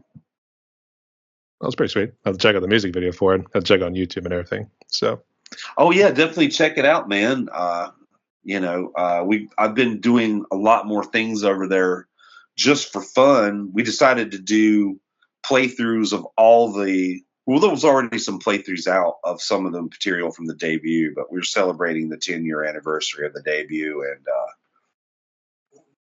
so I decided to do a bunch of playthroughs. And they've been pretty well received, and people were actually requesting for some more. So I've got another one coming out. Oh shit! I actually need to upload something tonight because it's supposed to come out tomorrow. Yes, I'm gonna upload it tonight, and it's a request because we've already done all the debut ones. So this is a song from Delirium Tremens. And it was requested quite a few times, so I went ahead and did a playthrough for it. And I've got a few more that I'm going to do, and then that's going to be it for that for a while. And then, of course, lyric video for the single. This one's definitely going to be a lyric video. I know a lot of people said they were getting kind of tired of that, but this is a very lyrical song, so I think it'll really work for this one.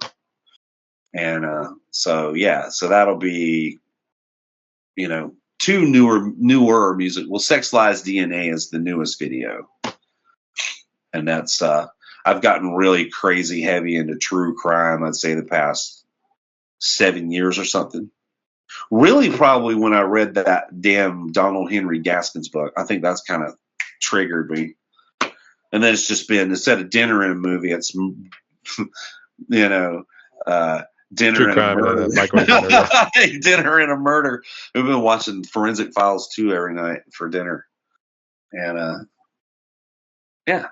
just been kind of getting into that. So a lot of different lyrical themes, kind of branching out a little bit more as we go. All right, sounds good.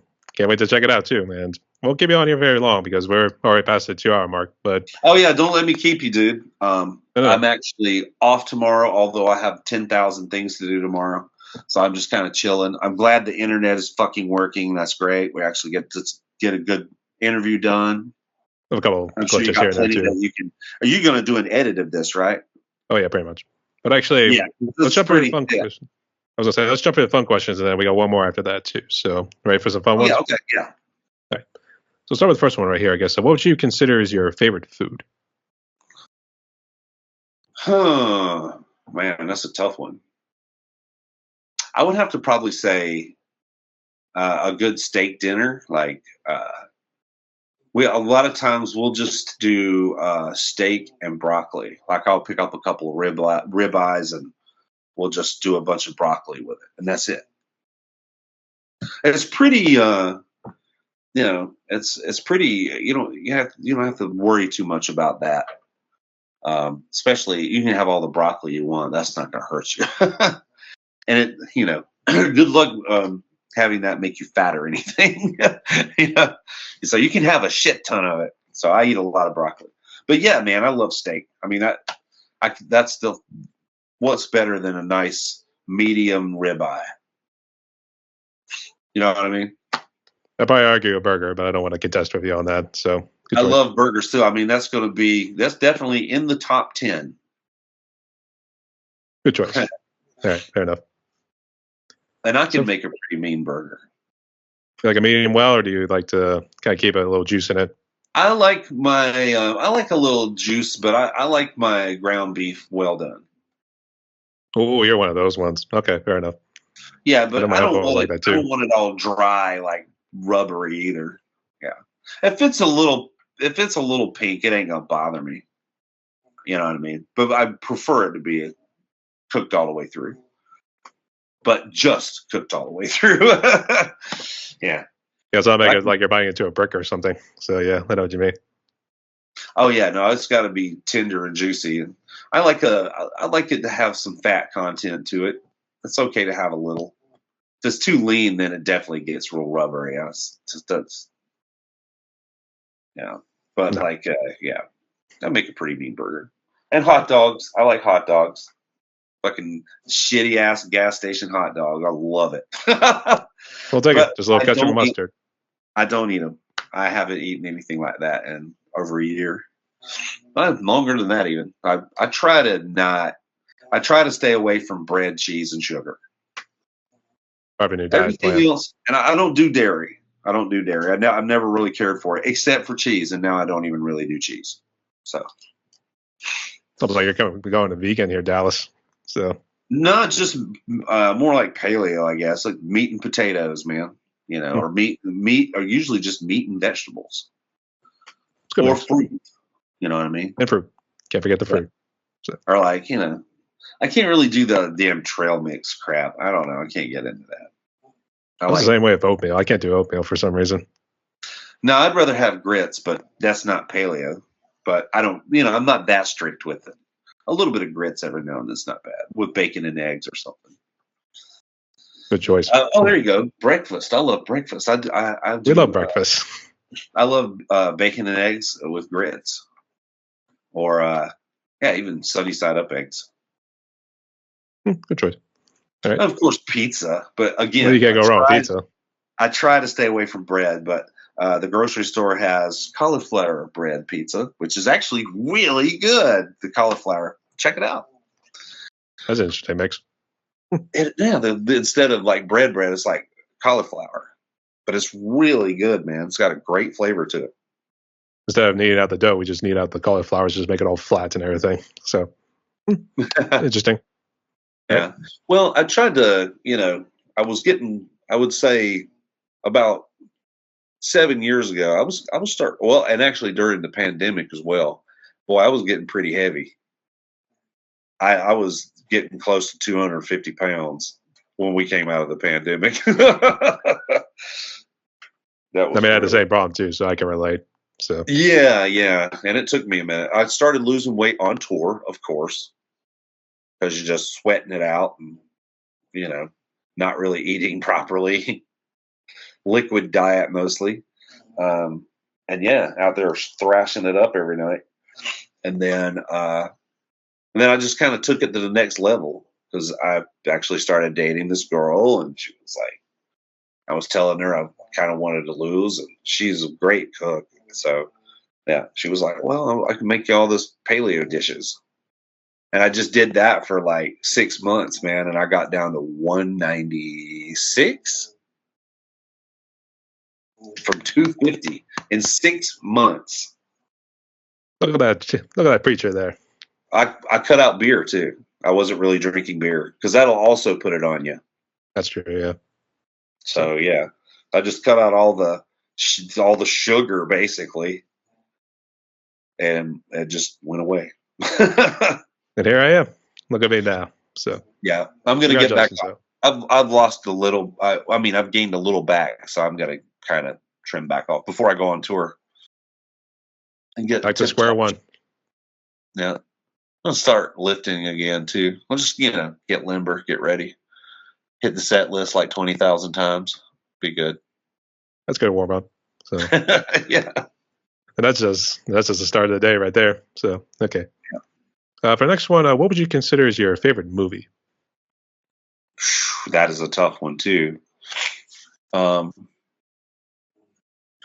a very tough one. But just to throw something off the cuff, I'd Jaws. Yeah, there you go. Jaws. Donna. So yeah, I could say why. The dialogue, the camera work.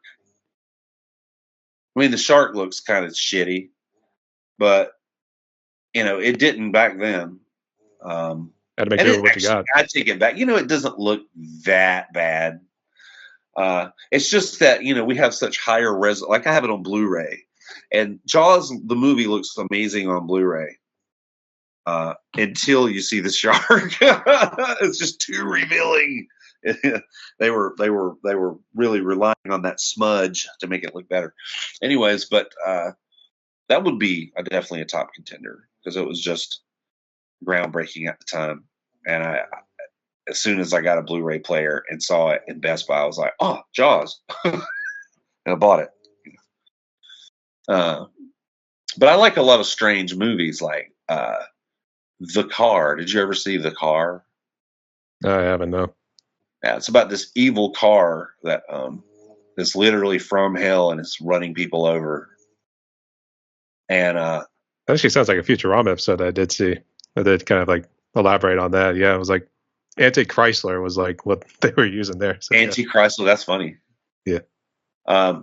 Yeah, this is a pretty cool movie. Yeah, I recommend it. I think you could probably find it on Tubi or something like that.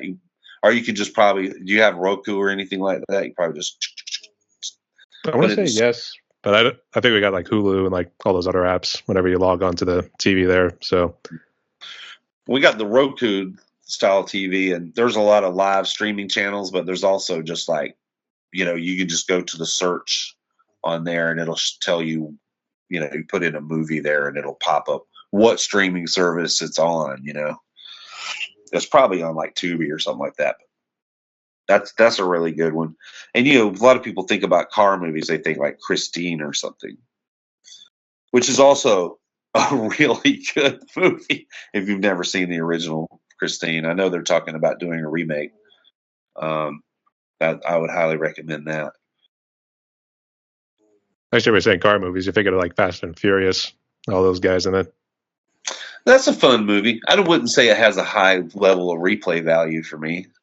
My the way I rate my movies is it worth a watch or is it worth owning? You know what I mean? Or was it even worth a watch? So there you go. 3 tiers. Did I turn it off like halfway through? Oh, like oh my God. I discovered there was a Creep Show 3. Oh, dude, it's so terrible. I don't even know what the fuck was going on, man. It made no sense. I was like, what is this? Yeah, that's outside of Hollywood. Just put a movie out just for a quick cash grab. Kind of unfortunate. I also discovered there was a third Reanimator movie that I didn't know about, and it's actually pretty good. Yeah, I was really impressed with it, actually. I thought it was really good. Fair enough. All right. And for the next one right here, I guess, since you kind of gave up alcohol here, I guess, what would you consider your favorite non-alcoholic drink? Sparkling water. This guy right here. It's just straight sparkling water in a can. When it's ice cold, it's freaking amazing. I slam these things. Kind of go back to your old beer days when you were like chugging down 12 packs and all those guys. Yeah, I still will enjoy the occasional IPA, but normally I don't really screw with it. Especially past few weeks, I've hardly drank anything at all. I haven't had freaking time. But when I do, I've been more on to just like maybe a little bit of vodka and grapefruit juice or something. But I haven't really been drinking. I just been kind of like keeping it moderate, to say the least. Maybe enjoy a nice thing with friends. Yeah, maybe maybe we'll have, dinner and a murder and some drinks or something. You know what I mean? And that's about the extent of it. And then we pass out. But like, yeah, I've been mostly just been working and jamming and no time for, shenanigans like that. It's probably a good thing, That's for sure. Right. The idle hands always grab the Miller High Life. As soon as you said that too, I immediately thought of Kerry King's song "Idle Hands." So I wonder where that's where I got it from. We've been playing it on the radio recently. It does sound pretty cool. We'll give it that. I thought it was pretty cool. I saw, of course, a lot of schmacky talky, but everybody's entitled to their opinion. I didn't hate it. I thought it was pretty thrashy and had a pretty cool riff in there. I only heard it like a couple times, so you gotta. Sometimes shit grows on you. You got to listen to it a few more times. But I thought it was good. Yeah. Isn't the singer from Forbidden? Was he on that album? Or maybe this is that song. I'm not too sure. The single. I thought they had the singer from Death Angel. I don't know. I'm not really sure who was in that. I love Forbidden, though, by the way. Yeah, you did mention that earlier. Yeah. That's some of the most insane guitar work I've ever heard, man. those first couple albums, that is just ridiculous. The riffing is it's heavy and brutal in some spots, but it's also really articulate and has a lot of finesse to it in other spots. Man, it's really incredible stuff. That's for sure. Okay. And I guess for the last question right here, I guess, what would you consider is currently your favorite song or a song you've been listening to a good bit recently? Oh man, we've been all over the place, listening to anything from them. I'd have to say, well, it's going to be a tie between Thin Lizzy and Sabotage. I would have to say Power of the Night, Sabotage. Have you heard that? Have you ever heard any Sabotage before? You listened to that? You know, I keep thinking of Hall of the Mountain King because I think it was because Christopher Lee did a little Hall vocal of the work in Mountain it. King. That was a great album. Power of the Night, I think, was the album before that. Oh man, what a great album! This probably my favorite one that they ever did. That's such a great album. So many hits. It was kind of like Hall of the Mountain King. I mean, that whole album was just hit after hit after hit. It just it stayed on play in my Ford Ranger back in the damn 80s, like forever. It just stayed in the tape deck and just reversed. It was such a good album. I still have that cassette. Abused the hell out of it. It still works to this day. So yeah. And I still have a Ford Ranger. You still have Ford Ranger. And it still has a cassette player that works. Yeah. That's freaky. But all right. They still got a cassette player these days. I thought they were starting to do away with that, to be honest. No, it works great. All right. I've got a few old cassettes in there. Actually, I remember I had a whole bunch of Van Halen cassettes way back in the day. I remember just putting those in my stereo and just jamming the hell out of it. I was just dancing for no reason. Especially that first one. That's true. Yeah. That first one was amazing. I like all their stuff, but like everybody's like, don't like Sammy or whatever. I thought that was really good too. It was just very different. A very good Sammy moment, just because everybody's talked smack, was if you ever see the live footage of them playing, it's called Live Without a Net. It's like a Van Halen concert with Sammy Hagar. They come out of the gate, there's only one way to rock. Both him and Eddie are playing guitar together. And at the end of the song, they're harmonizing and shit together. And I'm sorry, dude, but that to me right there is better than David Lee Roth. Sorry. Shoot me. That was incredible. And I wish they would have done more of that. Let Eddie take like the lead thing for the most part, but if those guys working together and playing together a little bit, maybe not all the time, but on tracks like that, oh my God, that was pretty much right there at the door of heavy metal. You know what I mean? It was still hard rock, but they were right at the door of heavy metal at that point with the dual guitars. It's like, oh man, it's fucking awesome. It was a match made in heaven, to say the least. So yeah. Yeah, man, it was great. It was great. And I liked a lot of the stuff they did. And of course, I really like the David Lee Roth stuff. Of course I like it. It's amazing. And it was just the attitude. It was about the attitude. And then I think it may have gotten a bit more musical later. But yeah. Something like that, yeah. The very first album is still my favorite. I agree, though I do love Fair Warning. I always love when Mean Street comes right on with a nice little guitar solo in the beginning right there, and then you just hear it wail before it leads into the verse sort of riff, if you know what I mean. Yeah. May he rest in peace, too. It's a shame we lost Eddie Van Halen. So. Yeah, no doubt, man. That's insane. I guess the earlier stuff, I guess Diver Down would be my least favorite. But, of course, 1984. It's undeniably amazing album. The last track on that album is my favorite, House of Pain. The Pain. Man, what a great. And you're a drummer, so you love Alex Van Halen. He's among my influences, yeah. So you can at least imagine Hot for Teacher. Yeah. Well, I remember reading Modern Drummer magazine growing up as a drummer myself, and I always loved his drum. And actually, he does a drum solo on that Van Halen Live Without a Net. Go on YouTube and check that out, man. It's an old concert with them. And he does a solo. It's a full concert. Check it out sometime. That's pretty much how it goes. It's just meant to be a guitar solo and then a drum solo. I think Kiss kind of laid that foundation, so you can see why. So, Dallas, we're down to one more question on the podcast right here. I guess before we jump into it, did you have any questions for me or any final words you want to say before we jump into it? Just thanks for having me on the podcast, and thanks everybody who's listening, and thanks to everyone who is keeping electric guitar and heavy metal alive. All right, sounds good. For the last question right here, here's how it goes. So, given what COVID has done, and obviously, since your band, Narcotic Wasteland, happens to talk about drugs and those sorts of addictions and everything too, for those sorts of musicians and people who are struggling with that, what would be your message of hope so people can move forward in a post-COVID world? I would just say that,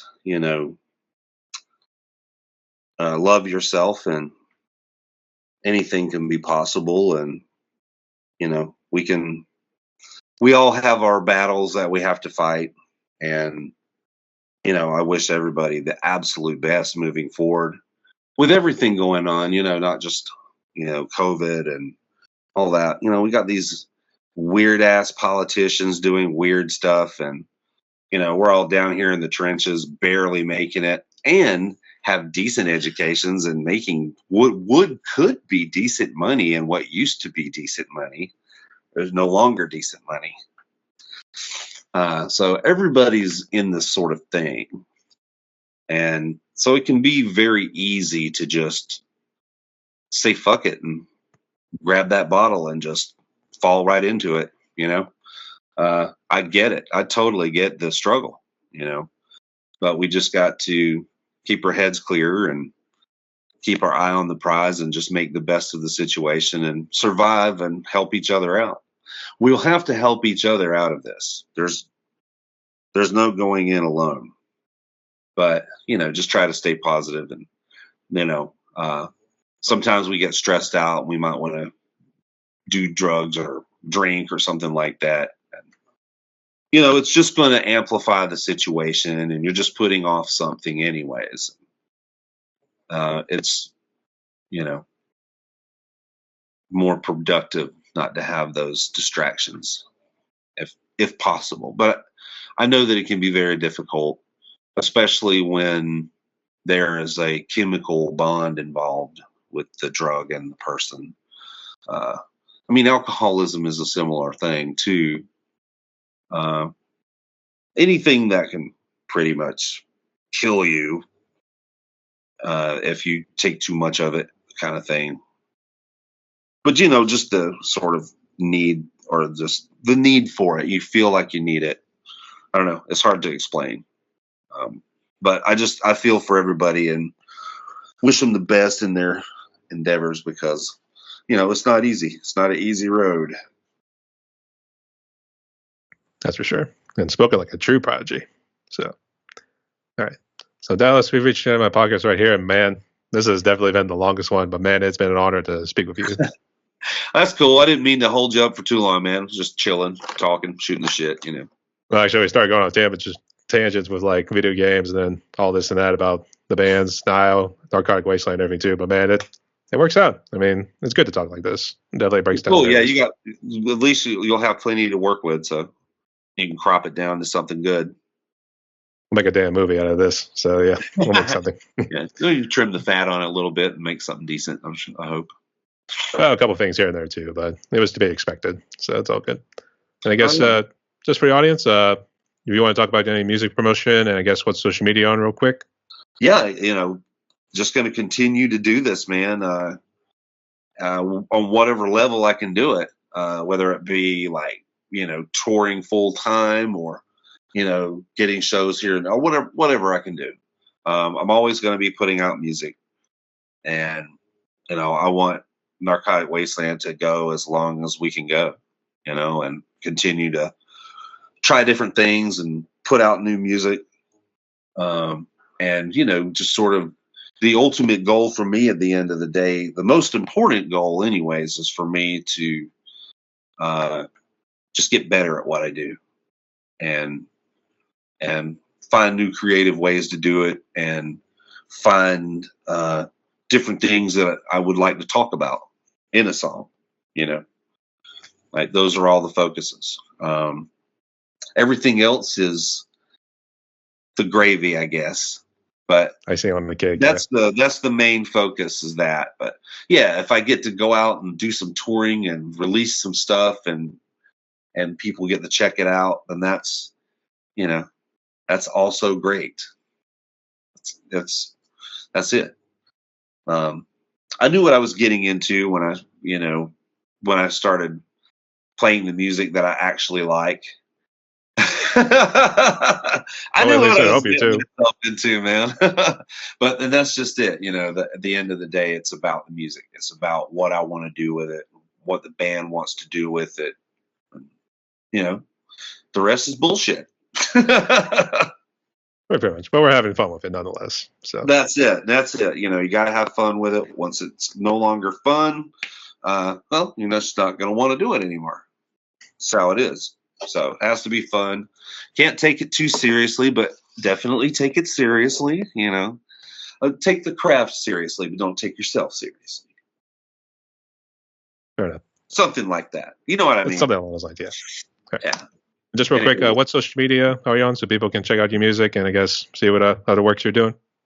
Well, of course, Facebook, Instagram, TikTok, and, you know, narcoticwasteland.com. And also you can check me out, DallasToler-Wade.com. It's a newer website. We're still kind of tweaking on it, but it's coming together pretty cool. It's going to have some cool stuff on there. And of course, check out our YouTube channel. Just type in Narcotic Wasteland. If you like what you see, please like and subscribe, all that stuff. You know, we're going to be putting some stuff on there. I'm still just sort of having fun with it and trying to figure it out. And yeah, it's been a lot of fun, and it's fun to read everybody's comments and see what they would like, you know, like if I ask them, what would you like to see? You know, I'd like to see this. Okay. You know, that kind of thing. So that's been really fun. All right. Sounds good. So everyone, my guest today was Dallas Toler-Wade, former Slayer of the God from Nile, but now he's in Narcotic Wasteland right now. He's going to be hitting the road here pretty soon. He's going to be putting out some new music and everything too. So you guys know who he is there. This guy knows what he's doing. So Dallas, I want to thank you again so much for coming on. It's been such an honor to talk with you, mate. So you stay safe. Blessings to your family as well. Rock on. Stay tuned, y'all. Thank you, man. Definitely stay in touch, brother. Hell yeah. Take care.